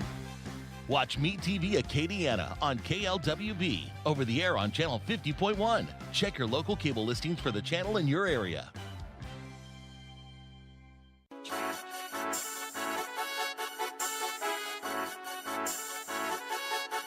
You're listening to ESPN 1037 Lafayette and 1041 Lake Charles. Your home for the best local sports talk in Southwest Louisiana. All right, back here on the LohDown Friday edition of the show. Still got some time here before we wrap things up. North Carolina, by the way, did get a 2-spot in the first. They got a sack fly after we went to break. USC was able to limit the damage, though, so a nice start for the Tar Heels, but USC avoids like a big blow-up inning, so they're going to go back to work in the top half of the third, now trailing by a score of 2-0. Remember, the rest of the day, you've just got 2 more games because they're only starting half of these supers today. Tomorrow will be the jam-packed day where you've got 8 college baseball games. But at 4 o'clock, Little Rock and Troy will get after it. That is going to be on ESPNU.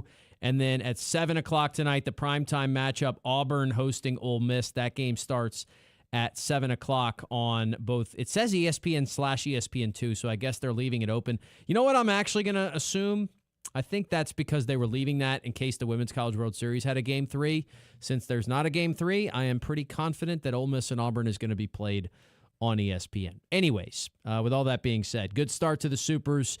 Can't wait for some of these series. We'll have, hopefully a few Game 3s to preview on Monday and a whole lot to react to. Monday's show should be jam-packed. We've got another week of uninterrupted programming. Next week, we'll have shows every day, 1 to 3 p.m. No Astros Day baseball or anything like that until the week following. So it'll be 5 straight days of the LohDown coming at you next week, beginning on Monday. Mentioned the Memorial Golf Tournament also going on the PGA Tour. Not a ton has changed drastically since the last time we talked about it, but JT Poston has taken the solo lead, so he got one more birdie at 17. He's right now playing his last hole of the day. If he makes a par or better there, he will be the clubhouse leader for now. 1-shot lead over Ryan Gerard. Sam Burns dropped back to 5 under. The course is playing really difficult today. So Burns and Fleetwood are tied for third at 5 under. Then tied for fifth is a 3 under par, so another 2-shot drop there. Eric Cole, Wyndham Clark, J.J. Spawn. Patrick Cantlay, how about this group of names tied for 8th? Patrick Cantlay, Xander Schauffele, Justin Rose, and Rory McIlroy are all 2 under. Rose and McIlroy still have their second 9 holes to play. And then Alex Fitzpatrick, Aaron Rai, PGA champion Aaron Rai, that is, and Shane Lowry are all tied for 12th at 1 under par. Just as I say that, USC, man, this guy has been unbelievable. Andrew Lamb has had such a good postseason for USC. No batting gloves. Great looking swing from the left side. He goes yard. So USC is on the board. They cut the North Carolina lead in half. It's now 2-1 in the top of the third. So I'm just here to tell you, I think Chapel Hill is going to have some intrigue all weekend long. Lynch is throwing for UNC, by the way. He's unbelievable. He's up to 96, 97 from the right side, just pumping it. But he knew that Lamb had gotten that one right when it left the bat. So the Trojans get back into the mix here, trying to make a ball game of it. And then Lynch comes back with another 97-mile-an-hour fastball. My goodness, to be able to throw 97 consistently. Okay, poll question of the day, foodie poll question of the week. We talked about it with Chasten a little bit. We're talking donut fillings. So we gave you some generic answers, right? As per usual, maybe you've caught on by now. I've got a little bit of a different take on this. My favorite donut filling, when done right, is a cream cheese filled donut. And I say that not lightly because I've had a lot of them that didn't live up to the hype. And I'm not going to name any names, not going to get any donut shops around here in trouble, because there are a few that I think are really, really good. But when you get a cream cheese icing right, it's got that sweetness, just a little bit of salty to it, right, that cream cheese provides you. I like a lighter one. I almost like sometimes when you take a Bavarian cream and kind of mix it with a cream cheese filling. I get elements of both, but I don't know how to tell you what I'm really looking for other than that I know it when I taste it. And a good cream cheese-filled donut, for me, is over the top. Jelly-filled, it gets hated on a little bit. My dad was always a jelly-filled donut guy, so there were always, we'd get a mixed... Whenever we go to the donut shop around the corner from my house, shout out to the Terrytown Cafe, open 24 hours. At least it used to be. I don't know if it still is. We would get like a mix, a dozen, and you get, hey, 2 of these, 2 of these, 2 of these, whatever. So there always were jelly donuts floating around, and I never disliked them. Just usually wasn't my first choice. Bavarian cream is safe, right? That's a safe choice. I think that's a good filling as well. Past that, I mean, you can get into some interesting things. I've had once or twice like a pecan, like a pralines and cream type filling. That's really, really good. I'd like to bring in James Mesh here. He doesn't have his headset on. He can make that happen, though, I think. Yep, there we go. Where did you go on this discussion? Obviously, your name is James Mesh. That has a lot of donut-related coincidences around here, although I don't think you have any serious relation to the family. No, it's a different one. So, and obviously Mesh is kind of one of those names like Smith in a lot of places in the country, but you still are a donut connoisseur of sorts. Tell me what you went with here. It's not that I don't like filling, but if I had a preference, I just wouldn't have my donut filled. So what is your go-to donut in general then? Just like classic glaze? Natural glaze. Natural? You say natural like they just, like you picked it off a donut tree. Yeah. I don't hate that. It's ripe. And then also, I mean, can never go wrong with like a chocolate one on top or the pink icing if you want to put sprinkles on as well. I'm not going to deny it by any stretch. But if I could only have one type of donut for the rest of my life, it would just be plain glazed. Yeah, especially warm, right? Fresh, like a fresh glaze. That's one of my, that is one area. You know, when you're with your parents, there's a lot of stuff. When you're a kid, you like it a certain way, and your parents are like, no, I mean, the better way is kind of to do it like this. And you're like, no, that's wrong. For me, that's like donuts. I always wanted something special in the donut, right? Whether it's chocolate, whether it's sprinkles, whether it's both, whether it's, a blueberry donut. And it's like, man, classic glazed. And then eventually something clicks in your brain. You're like, man, a classic warm glazed donut is kind of just the best. By the way, another rule I have, I've talked about this before. I am a bit of a foodie, right? People know some of my food takes. I have said that somewhat of a hot take for me, if I'm going to a pizza place that I've never been before, my first order is going to be cheese pizza. People go, wow, that's lame. Have some toppings, like grow up. And I go, no, if I have a cheese pizza and it's good, that tells me that you know what you're doing. If you need a bunch of meats and a bunch of sausage and pepperoni and vegetables to cover up your pizza, that might mean you're not very good at making pizza, but you're just good at putting toppings on pizza. So I go with a classic slice of cheese, and then past that, all right, I'll venture off. I'll try other things. But if I'm trying to see, hey, is this going to be my new pizza go-to place, I got to know what you're doing when you're working with limited ingredients. Same exact thing in a donut shop. If I've never been to a donut shop before, I might order a half dozen or whatever and mix them up, but I got to get an original glazed in there, preferably warm, because that's when you're at your best. Now, a lot like the fry situation, shout out Small Sliders for having fries that last a little bit. Some places, they cool off and they're still pretty good. Some places, if they're not warm, they're not really worth anything. That's another factor if I'm grading a donut shop. So give me an original glazed. Let me see what you're doing at your core. We're going to build this through we got to have an offensive line before we have a great pass-catching group, right? Got to know what we do when we make a glazed donut. Anyway, that's the end of my donut conversation for the day. Appreciate our guests here this afternoon. Chasten Tavares talking McNeese and whatever else we thought about during that segment. And then Zach LaFleur, the new head coach of Turlings Catholic Baseball, talked with him about the Cajuns and more. We will be back on Monday. Thanks to James. Thanks to everyone else for tuning in. AFR is next. Ready to transform your backyard into the summer paradise you've always dreamed of? With Duplessis Builders custom gunite pool packages, we make it simple to own a stunning, long-lasting, in-ground pool built just for you. Choose from classic designs, all